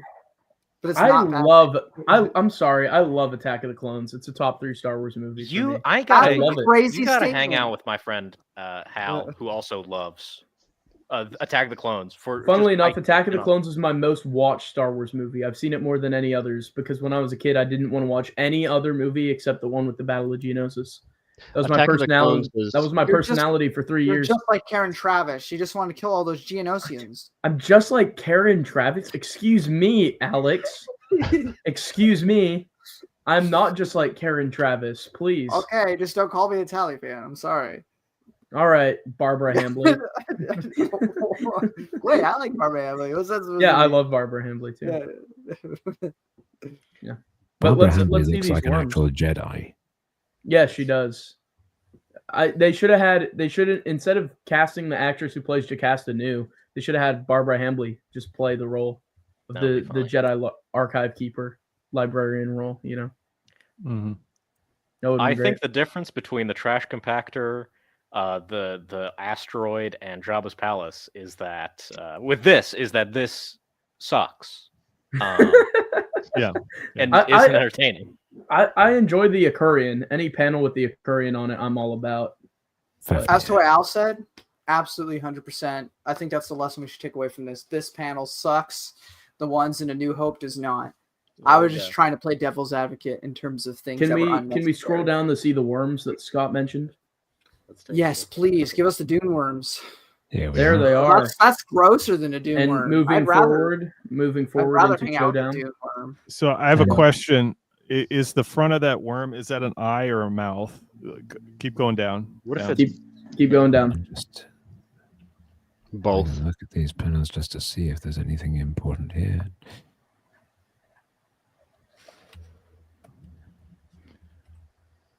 So chat, what are we thinking? Is that an eye or a mouth? It's a why mouth. can't it be both? That is How do we know it's not the rear end? Oh my god. Brady's saying what we're all too scared to say. We all thought it. Brady said it. Thank you, Brady. We're You're glad welcome. you're here. That's why I'm here. it is Yeah. slithering forward. Maybe it leads ass first. Some people Maybe do. it does. Maybe they do. Maybe it does. You can't be discriminating against different species. It could. So we got a mouth Leia vote. could. Leia would see Well, this thing and Leia be does. like, yeah. What? Leia would call this a mealworm. She'd be she'd be So- insulting it. So Colonel Odan goes, these creatures are almost all extinct, and then immediately they encounter one. Mm. That's usually how that. That's how it That's Yeah, how goes. that's how it goes. And Yeah. anything. I don't like the things. that are You coming only off of see it. an endangered Yeah. species if you have the cast of the main trilogy with you. That's Hang true. on. That's why every cryptozoological society in the Star Wars universe is constantly calling Luke and Leia saying, "Can you go on an expedition with us?" I real still, with Lucas Gerson's comment, I still think that Attack of the Clones is the weakest of the whole bunch. But I will agree that 50% of the hate put against it are criticisms that aren't valid because they don't care enough to pay attention. The other only- half is true. The only bad But- part of the movie is Padme and Anakin's dialogue. Everything else I is don't absolutely agree. think I they're don't great. even agree with it. I think it makes sense why he talks that way. The issue is Well, I Okay, just mean the it scenes. make- I it just makes mean sense. I just mean the scenes Yeah. are boring. It makes Those scenes sense, are I not don't- as engaging. I don't but think, it's I don't not think they're boring. good. Yeah. I Do would you- probably say equally stupid things to a beautiful woman, but I Yeah. am not the main character of a movie. Yeah, Um, but I but think I would say something stupider than I hate sand. I would say something so dumb. It gets everywhere. but if you were the main character, you would say those stupid things. So why is it any different for him? I think the biggest problem I'd say with it's not that stupid movie, enough. Have you seen Natalie Portman and have you seen Hayden Christensen? Yeah, it's Like, like that one. It's it like the wasn't one stupid issue of enough. Justice League where Booster Gold goes to Blue Beetle. Wonder Woman, I'll give you $5 to say something to Wonder Woman that isn't humana. I heard that they let them improv a lot of the scenes in that movie, and there were some scenes that they had to come out because it was too raunchy. Mm, That's mm. what I heard. Funny. Release the And I raunchy was- cut of Attack Because of the Clones, Hayden- please. Because Hayden Christensen has Riz. His Yeah. character doesn't. Well, yeah, That's why. Hayden both was of them have. Hayden was infinite too riz. good at flirting. They had to make the cut where he's not that. They're like, "You're amazing." not Han Solo. Stop." But my issue with Attack of the Clones is they didn't develop Dooku as much. No, Same. Mm. That's Not enough honestly of him. maybe they could have added some action sequences with Padme and Anakin, like have a bounty hunter find them or something. Oh, But like I would that, change actually. it where like kind of put a filler scene like the Oh, they the could have had worm and the Aura Singh. asteroid. They could Oh, have yeah, had Aura they Singh show up could've from just had her Phantom. in there. Yeah. Or something. But that and then Dooku, they should have developed him more. Yeah. They, You're right. they definitely left the development of Dooku up to Sean Stewart in Yoda Dark Rendezvous. They left Yeah. it to the EU. They said, Sean, we want to leave it for you. Which, to be fair, Mhm. that's a great book. Yes. I may have Fantastic. not book. gone far enough in affiliation. Top 10 EU. Yeah, but that's probably not an ideal way to write a movie. Not for a But- movie, no. We're getting years Yeah, ahead. Yeah, And we're the- Yeah, getting- what we're getting off what topic. movies are we Back to talking about? I only Iceworld know the coming. Kingdom of Ice. That's true. Yes. That's true. Let's see. Which Let's I see still this think worm I again. still think this is better than the Keeper's World. Controversial take, I know, but I enjoy it more. I'm gonna. story. I'm I've not at least gonna lie had to you, more fun Brennan. discussing it. I don't remember what was in the Keeper's world, just at all. I don't remember it in the. You don't slightest. remember? I don't remember it at all. I completely forgot about it. It's very The important for supercomputer. supernatural encounters. Oh my god! It's yeah, Mistress that's right. Menem, Mistress. Yeah. Well, Yeah, no, I'm gonna the forget about that elemental again. if you're children. about not to. Menem, but yeah. Is that the, archive dailies? computer. Is that the daily comics? That was Keeper's from World? Pizazz. That was the first issues of Pizazz, the first story arc before this one. Robert, Ah. scroll down 3 pages. So there's Yeah. something we should point out when the worm appears. They all of a sudden have their speeders again I don't know who No. that is. when they're in the tunnel. Oh, they fell down with them. It's Before those speeders can transport. They have site-to-site transporters on them, like in Star Trek. Before I do that, I just want to ask, Al, is this anyone you know? Don't know. Right. Dang. Because we have a change of Inca here.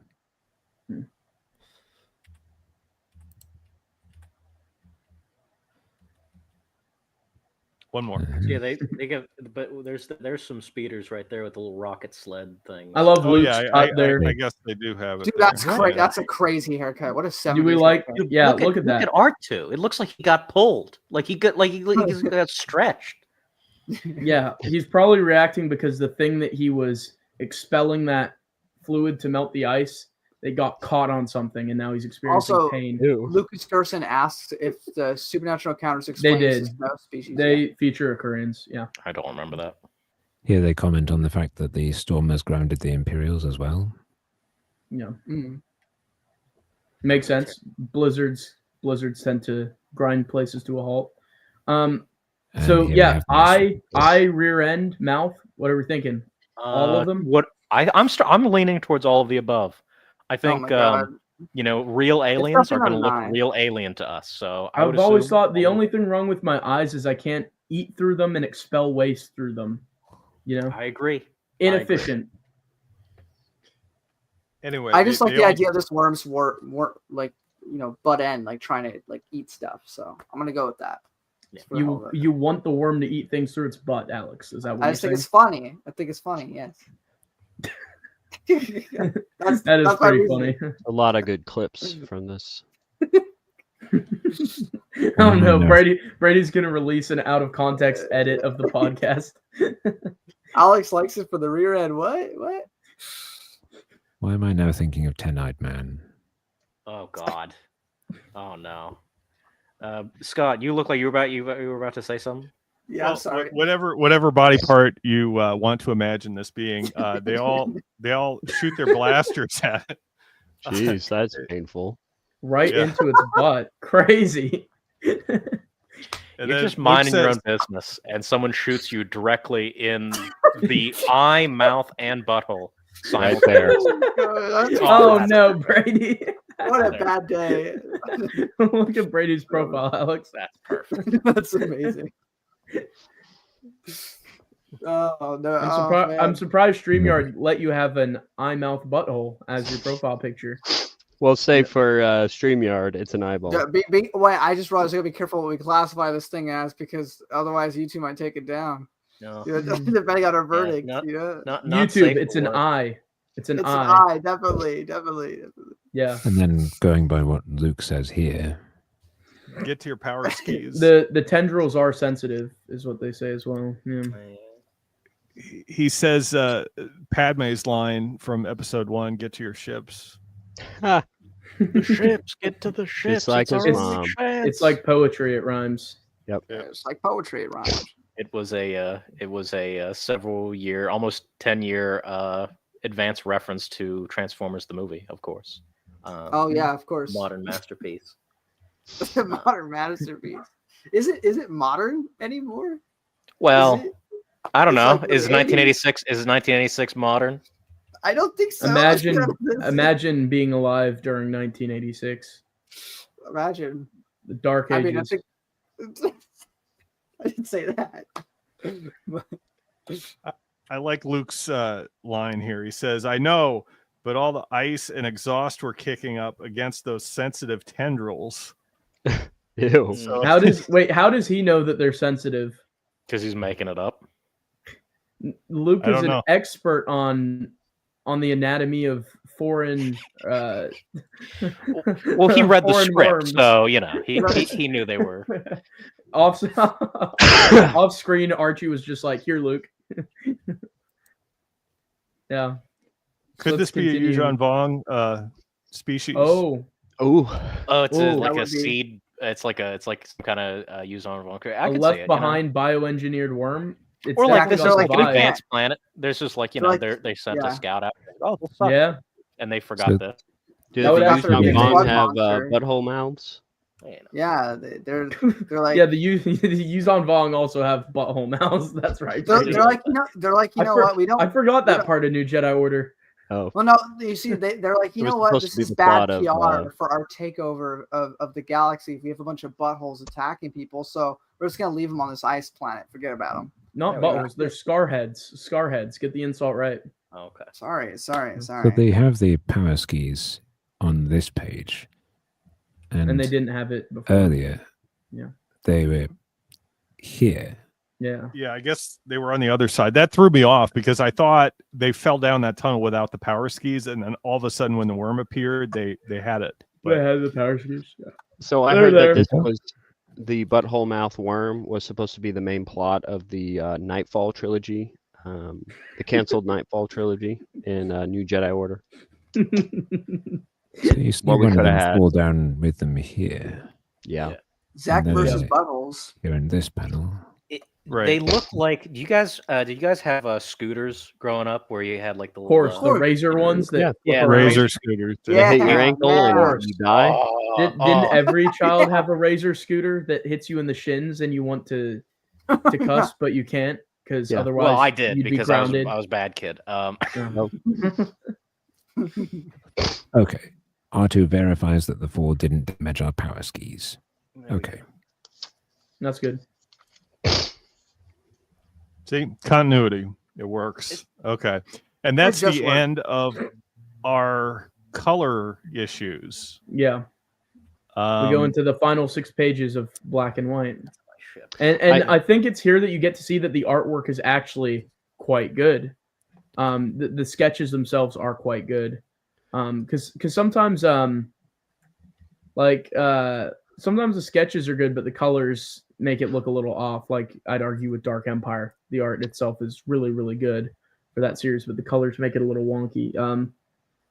This looks a little dated perhaps, but I think the black and white section might look even better than the colored section. Why does the snow demon look like the Phantom in that one panel? Like the superhero, the Phantom from the there. Yeah. Oh yeah, I see it. Yeah. Looks like he's got a because he's got the little purple- domino mask, but he also has like the purple surrounding his face. Yeah, I see. Oh Yeah. my god, I see it. That's crazy. Also, so in my the UK collection book, it has the cover of the weekly that you guys were talking about, where Leia has looks like Mrs. Claus. Yeah. But it also looks like that Luke is dressed like Buddy the Elf. I don't know if you guys think that. Oh yeah, I noticed that too. He's in green, isn't he? Yep. Yeah. His lightsaber's green. Oh, The so colors it is Oh, yeah. all over with this. Where's that at? right Here. here in this panel. I like how there's 2 Leias on the cover. So there's Leia by herself. Well, there's 2 Lukes too, because Yeah. we see Luke with Yeah. a blaster. Yeah.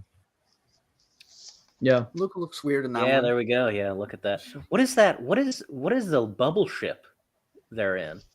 What is that? That's Nope, not in this. not in this. Looks like It's the only in the T-wing cover. starfighter, that hopper. Looks Ship like with a a Jetsons minivan. Stratosphere. Yeah. Dude, this is so James Bond. Like it doesn't mesh with Star Wars. Like it's so like. Well, this Well, was a dude, UK only it's It's like publication. I Goldfinger. guess it's like well, that's Yeah. all they had, right? I'm just kidding. Just kidding.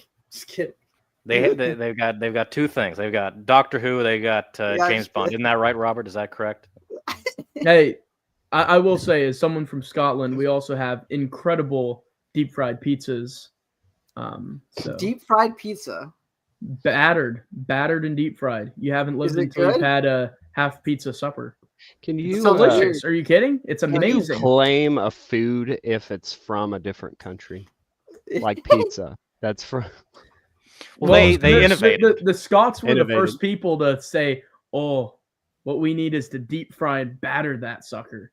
They do that to kebabs too, and the chocolate that sounds bars, pretty good, though. deep fried Mars Yes. bars from over there, and Ooh. all the other Glasgow- ones, battered, deep fried, delicious. Glasgow is famously the birthplace of the deep fried Mars bar. Yeah, and also deep fried burgers, where they will take the patty, Wait, batter it, wait. deep So fry it, healthy. Hold and on, put it between hold a on. bun. I've had two I'm- of them. country fried hamburger. I'm pulling the basically. emergency brake here. So that reel of that British guy making fun of deep fried burgers, that actually applies to Scotland and not us. Yes. Oh my god. Okay, that's even funnier now. Thank you. Also, Brad. I needed to know. Of that. course. Your cousin Eunice says, I like how Leia has her legs down from her knees exposed to the freezing cold. I know. Apparently, cold weather just doesn't matter. She can just Not look when you like- look hot. She's playing with a loaded deck. She's trying to win Luke's affections. You know, That's more important than hypothermia. As if the Imperial officer just dumped his drink all over her exposed legs and kicked her out of the moving vehicle into the snow, and she froze to death. It's so easy. It's so easy. An idiot could do it, but apparently not.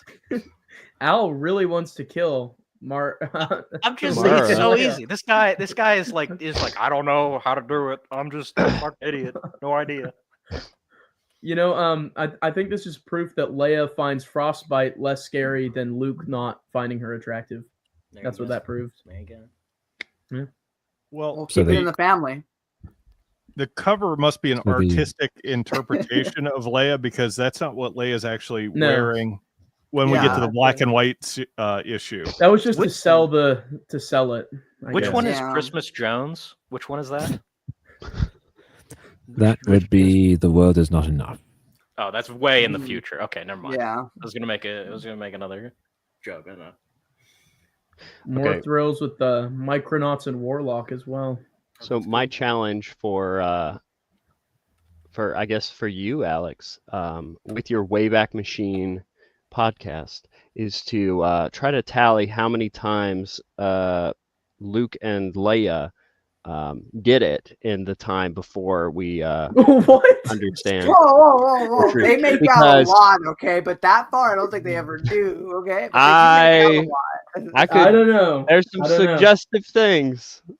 So I think we are Listen. keeping track of that. So we're keeping okay. track Yeah. of the Every amount time of they times kiss. Luke crashes, and Yeah, they also like kiss. We should the, we the should time- keep track of the time that even though we're on the Wayback Machine, we make references to media that hasn't come out yet, according to the year that we're in.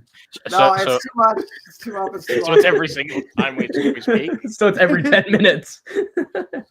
No, listen, it's not meant to be like it's not meant to be that we are like looking at things as if we have no idea about the future. Oh, We I have no plan idea. to dress like I was in 1978 next week.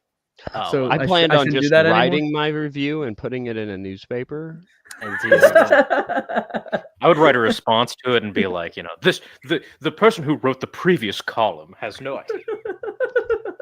Clearly a Dune reference. Lucas Paul Atreides, and you can see some TikToker. Yeah, that seems. But about I would right. just say I just wanted to go in order of publication. But it's okay Yeah. if we mention stuff that comes later, so long Right, as it because doesn't get too derailed. It gets Mm. referenced.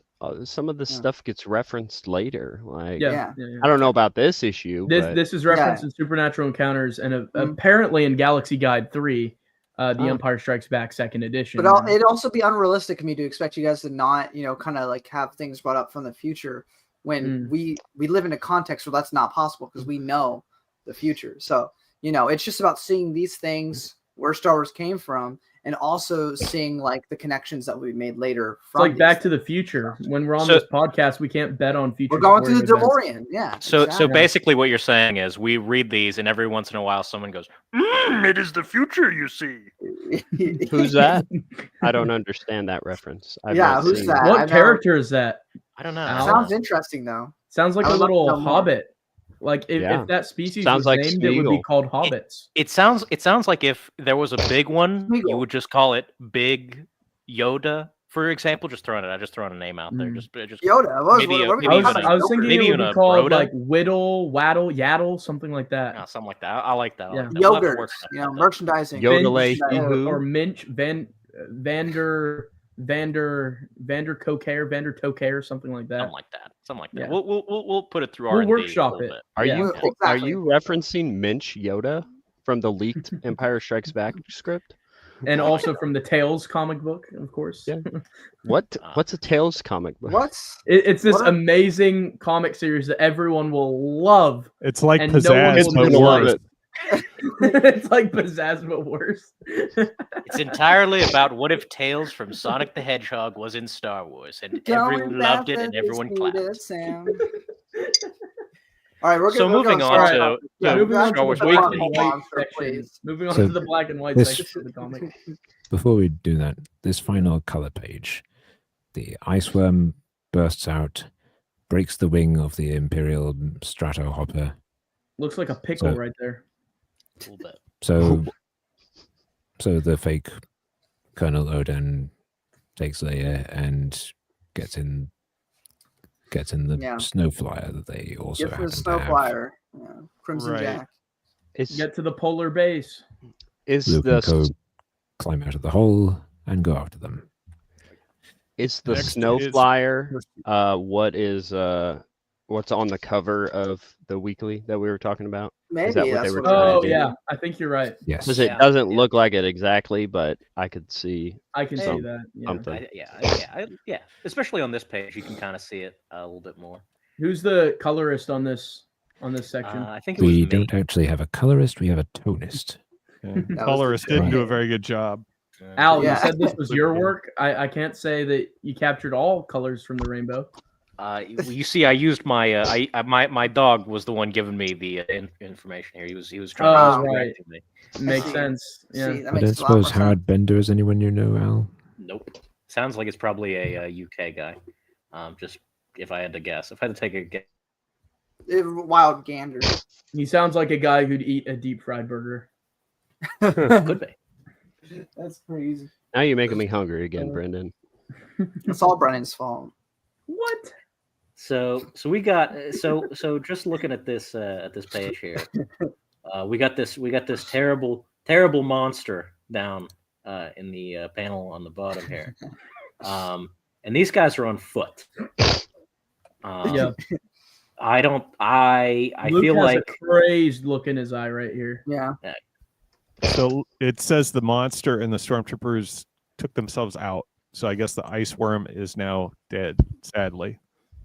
Aw. Yes. I wanted to see more of the butthole monster. They need Ray to come and force heal it. What are you talking about? I have no idea. No, it's Oh not- yeah, I forgot. that is the future you see. Yeah. A bad future, a terrible future. So we have Leia tied up in the passenger seat of the speeder, but unfortunately, he didn't tie up her legs because she reaches over and just kicks the controls very comically there. So this guy really is just just like the dumbest person Yes. alive. Yes. What Lucas's comment there about the colorless world of Marvel Comics made me think of this edition that I have of World of Fire. It's like made as a little trade paperback, so it's the size of the novels, and it's just completely black and white. Oh, that's so cool. It has neat. It's got World of Fire in that arc. Brennan's got some story from the future that I'm not aware of. Oh yeah. Yeah. When will we cover that? Never. And on the back it says all the characters who were in it, which is kind of funny. That's pretty cool. And introducing this character who was probably going to be in the next film or something. They're that important to be of note on the back cover of this. Yeah. So we have Luke and the Colonel chasing Leia in the speeder, and they're trying to get up alongside it. We have Luke, who actually jumps on top of it That's crazy. and tries to blast it open. This is clearly romantically motivated. Luke isn't just trying to get a friend back. He's trying to get What do you someone he mean? loves back. I Wait. think that's clear. This happened in What do you Indiana mean? Jones. I Like- like the wang sound effect here. Yeah. Luke's Oh, yeah. concern seems very much that of someone who wants to get someone that they're interested in romantically back. I think he just wanted to save a friend. I think you're looking too Well, deep into it. I No, think that's what it seems is. pretty He was- apparent. He was He's going to not use upset. his blaster, but he specifically says we can't do that because I might hit Leia by mistake. Yeah. I think. Okay, but that's his friend. He's so it makes antics. sense. He's hanging on to this. Okay, Alex, listen, you're my brother. I would do a lot to save you. I don't know if I would hang to the side of like a train at high velocity. Well, at least I know where the line is. So the Yeah, I'd hang on to the back of like a minivan, but a train is a little much. Oh, okay. You know, so I'll go to train for you. what I'm don't saying worry. is, if you get kidnapped, be on a minivan. I can't help you if you're on a train. I'll try not to get kidnapped. Period. But thank you. Sure. You're welcome. Sometimes you can't help it, you know. Sometimes Yeah. they're just like, It's not well, even this Alex Especially if- person's coming with me. Especially, you can't help getting kidnapped if you're the twin children of Leia Organa Solo. Ooh, ooh. So Luke opens the cockpit there, and the Imperial says, "The wind blinding, can't see, will crash."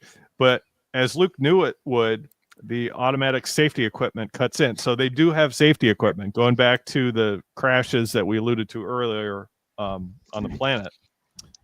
And they just step out. There's actually the speeder doesn't even crash. No. Really, it looks to be in pretty good shape. Sorry, There if you I go, just Alex. changed his profile picture. Well, isn't that convenient? Oh no! That hasn't happened yet, sir. Oh, What am sorry, I- spoilers. Oh my god. All right, sorry. Sorry, Scott. So they all step out of the ship or the speeder there. Luke puts a gun to the head of this Imperial, but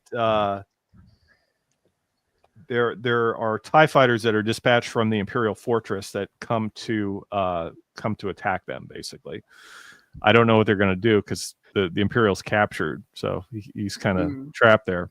Yeah. So I don't know what his plan is. Again, he's very stupid.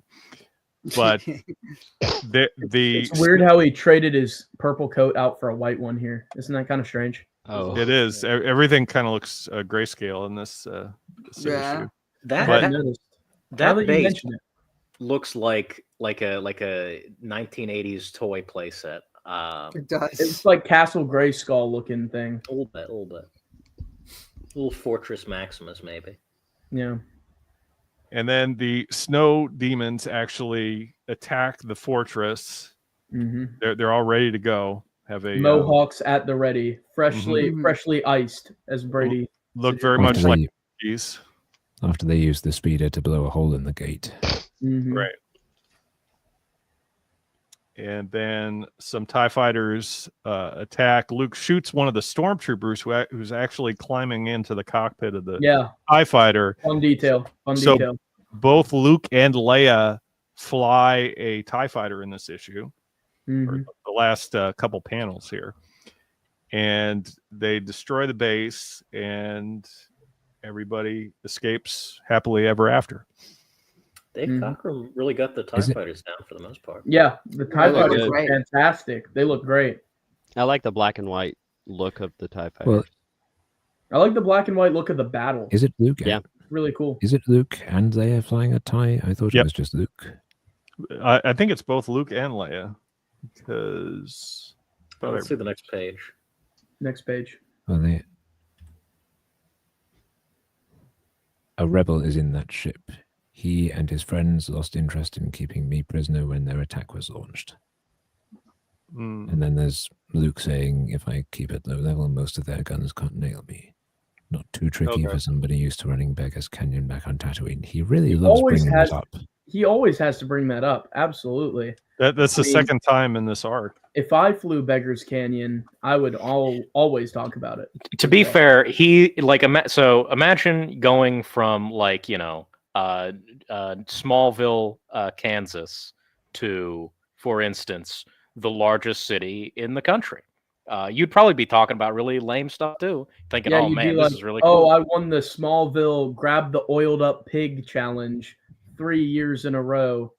And then these people in New York would be like, "What are you talking about? So Oil on a pig? What?" You know. The second to last panel on the right there, it looks like there's 2 TIE fighters, and it looks like Leia's coming down from one of them, and then Luke the other. So that's why I thought maybe there were 2 of them, but maybe it's just Luke. Yeah. And we get the tease for Valance there, right? Yeah, because these ran in between issues of the main series in the UK. In the UK, they would just have their own people generally. At least this portion that was published in Star Wars Weekly, rather than the portion that was published in the last issues of Pizazz. Yeah. Because Star Wars Weekly was Weekly was what they were using. So, what do you guys think of this arc here? I still think it's better than Keeper's World. I think that so far, Aduba 3 and Drexel are the best arcs from the comics. I mean, we can't really call the issues that follow that an arc because they're largely disconnected. I mean, some people will call it the wheel arc, what we get to, but they're more disconnected. So it's kind of hard to call those single issue stories an arc, really, because they're all pretty self-contained, most of them. But I'd say this is maybe a top 3 arc that we've covered so far. I actually like it. Yeah. I just like the vibe. I'm a sucker for ice planets. Okay, so you like the creatures, you like the planet in general. I like the vibe. Yeah. I like Anybody the aesthetic. Else? Yeah. I don't really have very strong opinions on this arc either way. It feels a little bit like it's kind of emblematic of a lot of the stories written during the time the movies were coming out. A lot of them are just kind of like filler. Like they're just like, and here's another thing, and then here's something else. It's not bad, but it's not really anything. I forget that these exist pretty frequently. Just like with the Keeper's World, I forgot everything about it until Brennan reminded me. Yeah, that was something in Supernatural Encounters. There's a story where Luke actually scouts out Hoth later on, before the Rebels establish a base there, and I always got these confused. Like I always think Kingdom of Ice was the newspaper strips. So yeah, I know. Same actually. Sorry, Robert. Go ahead. I thought it was fine. Didn't leave much of an impression beyond that. I like the Space Yetis. The Space Yetis are very cool. I like the Space Yetis. They're cool. They're very sick. Brady, what did you think? I thought the story was pretty good. It was kind of simple. Like you said, Scott, it was there wasn't much that happened. There was that one, what was that one issue that they had where like nothing happened? That would have worked if it was like a single issue altogether. Sorry. But I think place about to blow up. Imperial Raid. I think if it was if it was like an episode of like an 80s TV show, like it would be nice. It was filler, added a little bit of, seeing the characters. It would be forgettable. Whenever you said we were doing Kingdom of Ice, I had to think on what that was and where I'd have to read it, because I like read through these kind of quickly, and it works if you read it weekly, but if you're just going through it real quick, it could be easily forgettable. But yeah, that's kind of all. I enjoyed it. Could we assign a rating out of 10? Because if we did, I'd say it's like a light 6, light 5.5 to 6. I think that's maybe 6.5. I think so. Fair. I'd put it there too. It's not bad in my opinion. No, it's true. I enjoyed it more going through it with you guys. So. Yeah, me too. There are a lot of unique elements, like Brennan said, with the Yeti monsters. I agree. The fact that they created characters specifically for this planet. I mean, we didn't even like get the Imperial's name. The Imperial isn't even referenced at all. Like we don't even know who we're dealing with there. But the fact that we had the ice worm and the Yeti creatures, I guess gives it some characteristic, unique. You can establish this as a planet, like in Essential Guide to Planets and Moons if you wanted to, or something later on down the road. So it is world building in that sense, but I felt like the story is a little bit generic. This is the third instance of Luke and Leia basically doing the same thing, meeting up with another group of rebels. So interesting enough, in the comments we got 2 7 out of 10. So there's 2 people at least that give it a higher rating than it seems like all of us do. Mm-hmm. I'd be willing to give it a 7. I'm a bit more lenient, I'd say. I think a lot of people enjoy that it is kind of the same. That it's kind of like it's safe. It feels like early days of Star Wars. Yeah, it feels like a safe time. Like the villain of the week. There's a reason why people enjoy shows that run with the same formula for so long, because it's you know what you're gonna get. You know, yeah. We did the same thing. It's like tuning into an episode of He-Man, you know? That's what I mean. Looking at his face, I was thinking He-Man. Yeah. A lot of these comics give me so much He-Man vibes. Yeah. Yeah. So did the 90s action figures. Yes, for Power of the Force line. They knew what they were doing. I would go as high as giving it a 5.5. I don't think I could go much higher than that. It's definitely I don't think it's bad. I think it's decent. Especially the art for me is the highlight. They got really great artists. The colorist switch was not great. No. But the initial colors was, and then the black and white, like Brennan said, I think yeah. looks great. I like it. I love it in black and white. Me too. How much black and white stories do we have? Because most of the newspaper strips were recolored. So this is one of the few that always remained in black and white. I think there's one newspaper strip story that was never colored. But I think aside from that, this is one of only 2 stories that we have some of it in only black and white. And Evasive Action as well. You might be thinking of Death Mask. Right. Yeah. Yeah, that's the one. Yes. So was that the one with the monkey? That one. Yeah, the Nightmare Demon. The monkey. More demons. Snow demons, nightmare demons. Demons everywhere. So I'm so glad for supernatural encounters, because I don't know how you reconcile that in the EU whatsoever without it. Because the Nightmare Demon is cool. His name's like Rusk or something like that. I know, but it makes no sense without it is just a supernatural monkey.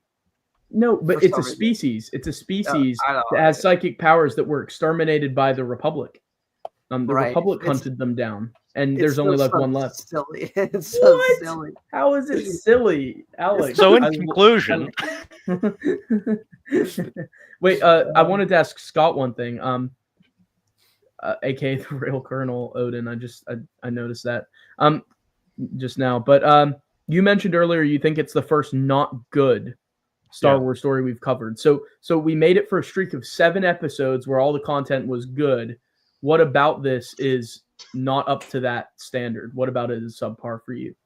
I just feel like the story is really missing there. Yes, they created unique creatures and a unique planet there, but there was no real story attached to this. They were trying to do like a James Bond cover with like an Indiana Jones speeder chase. There's really no story there.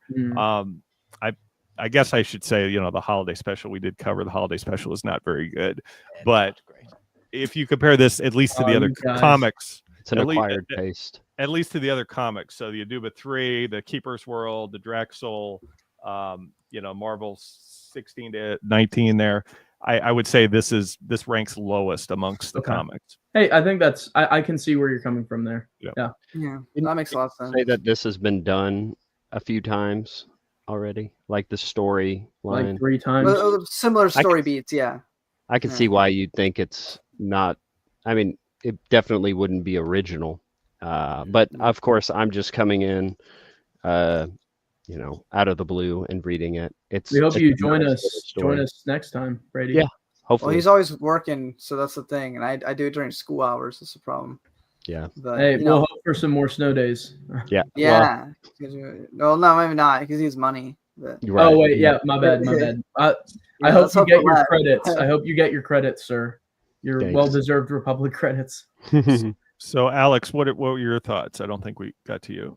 Well, I mean, what can I say that you guys haven't already said? I'm pretty much in agreement. I agree with Brennan's sentiments. I mean, the new alien species is really cool. I guess this would have been one of the first ice planets we ever got, so that's also pretty neat. And oh my goodness, Fine Edition's profile picture. But yeah, I mean, there's nothing that really stands out. I mean, you have the worm monster thing, and that's kind of cool, but like, it is very much just kind of like we've been there, we've done that, and you know. But we're also saying that in the context of like we've been doing this kind of every month now, twice a month, going through these stories. So you kind of start to notice it when these all were coming out. Most people, except for the insane ones that somehow caught all of this at the same time, which I doubt is a very low number of people that actually managed to like be like, oh, this weekly, I'm just in the UK, I happen to know about this. Also the Marvel run, oh, also this book, oh, I know all this is going on right now. Very few are probably like that, so they probably got some and then not the others. So like people in the UK got the UK weekly and they didn't get the other stuff. I imagine there were some people who read these stories before seeing the movie. There might have been just too. Picked up a comic before seeing the film. But as that. it stands with us, we've been going through this, you know, all, and it feels very repetitive, very redundant. We've done this before, same sort of setup, same sort of end, like Imperial of the Week, Crash Landing, Planet, Monsters, let's go, same thing. And it's just like it's kind of it's dull at this point, but there's still a lot there that's creative. It didn't necessarily feel like a cash grab, you know. I feel like as you get near the end of the EU run, there started to be some things that started to feel like, well, that just exists for money. But this is, you know, shortly after the film. So, which I mean, interestingly, I've heard a lot of people say that, but I've never felt that way. Like I'm one of the few who really enjoyed the stories even up until like 2014. Like I loved Honor Among Thieves. I understand a lot of the complaints with them. I love the Darth Vader comics, which a lot of people think are cash grabs too, you know. So I've never actually understood the that. Ninth Assassin, because the Ninth Assassin is kind of, but we'll get to that in 1,000 years from now. But yeah, I think the Ninth Assassin is the most verbatim. No, it's not. Yeah. That's the most one where it's like, okay, you just Vader. Ninth Assassin isn't good, but I thought Cry of the Shadows, Ghost Prison, and Last Command were all really those good. were all good. Like 30 years in the future. Yeah, 30 years in the future. I don't know what they're gonna do because they've been cashing off of Darth Vader comics for I don't know how many years, and they just finished their like third or fourth, maybe fifth Darth Vader ongoing or something. And so I don't know what they're gonna do now. They're just probably gonna reboot again. Imagine reading Aduba 3, finding out there's a Star Wars movie. Where the heck's Jackson? Where's Jackson? Sadly disappointed and Hedgie. You were expecting to see a Miza, and we're we did watch Hedgie disappointed. die, although it was off panel. Yeah. Well, yeah, but who's to say he still can't be in the unceremoniously prequel? killed? That's true. That's true. Yeah. So. But I think one thing that I wish I'd seen a Miza Fox train in the original trilogy. You know. Oh my god. I know we all do. I would just say when you compare this to something like the Marvel Comics run, where we have certain things that we see appear again and again. So, for example, like the Wheel, Araba, and the Hoojibs, that comic run, I think, does a better job creating established characters and established universe that really builds and expands, sticks around for Star a few Wars, issues too, rather than something like this, which we never go back to. We never see Iceworms again. We never see these characters again. So for those reasons, I'd probably rate this probably a 4 or 5.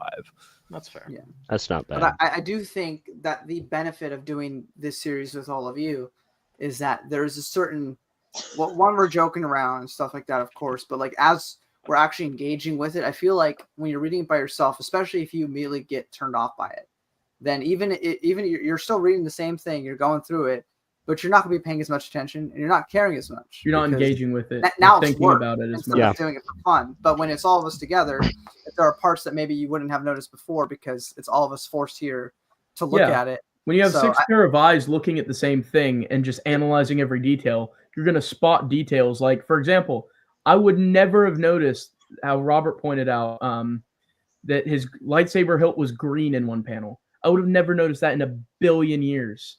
But you know, that's what you get when all 6 of you are just looking at the same thing and analyzing it and thinking about it. And that's why this is really fun. Yeah. That's why I started doing my podcast and then started to engage on YouTube Which you should all subscribe to. Yeah. Was because I have all these stories that I've read, but some of them I haven't retained them. And so this, you know, I'll look back at Kingdom of Ice, and I'll remember it a lot easier. Just by talking to you guys about it. Because of the butthole monsters. That's Exactly. I mean, like, look at this. Yeah, I remember we talked about the butthole monsters. That was a great time. Yeah. So, Brennan, the real butthole monsters are the friends we made along the way. Do you think there's something going on between Jackson and Amaza? This is something that came up last time. I think there is by issue 16. Yeah. There's definitely a romantic relationship there. Not in the original Aduba 3 arc, but definitely by after the they spent time together. By the time isn't his ship called the Rabbit's Foot or something like that? Something like that. Yeah. By the time of the Rabbit's Foot, they're definitely a couple. I think they're just the Jessica Rabbit and Roger Rabbit of the Star Wars franchise. They were Corran, Horn, and Solonians before it was cool. Like why are you dating a rabbit? And she's like, because I have to question Brennan. Is it cool? Before it was cool, is it cool? Was it cool in the first place? I would just say, is Jackson happy? If Jackson's happy, there's probably no problem. I don't know. But if Jackson feels abused, then maybe there's some issues here. Hold on, Brendan. There's a weird thing going on here. You're judging Stackpole for his bestiality, but then you're gonna praise. Hey, Jackson? I'm not. Hey, is she allergic to him? I don't know. Interspecies relationships in Star Wars have always been weird. Interesting that Dave Filoni wanted to explore that in TCW. Yeah, in the stupid way. Yeah. When did he do that? Or with the Twi'lek? Twi'lek human. Yeah. Because I think in the EU wasn't like those kids weren't even his. Yeah, I think that is the case. But here's the thing: right. In the episodes provided, I don't think they make that explicitly clear. I don't think they say like, "Oh yeah, I'm the stepdad." They make it seem like that's his kid, even though those are weird-looking Twi'lek kids. They do not look. Yeah, they got like very human pigmentation. Yeah. Yeah. Don't they have like splotches of green too? Yeah, as if they were mixed in with a clone. That's not how that works. Not to talk about new canon, but didn't new canon try to do like a Twi'lek like rebels or something, like a Twi'lek human thing? Yeah. Hera and did they do a better job of making the child look like a combination than in? They gave him green hair in the animated show, but that's it. I think in the live action, I'm no biologist, but I don't think that's how that would work. Stop the presses. I have not seen this man comment on a video of mine in 1,000 years. It is. There he is, my the buddy. man, the myth, the legend. Your hair looks sick, right?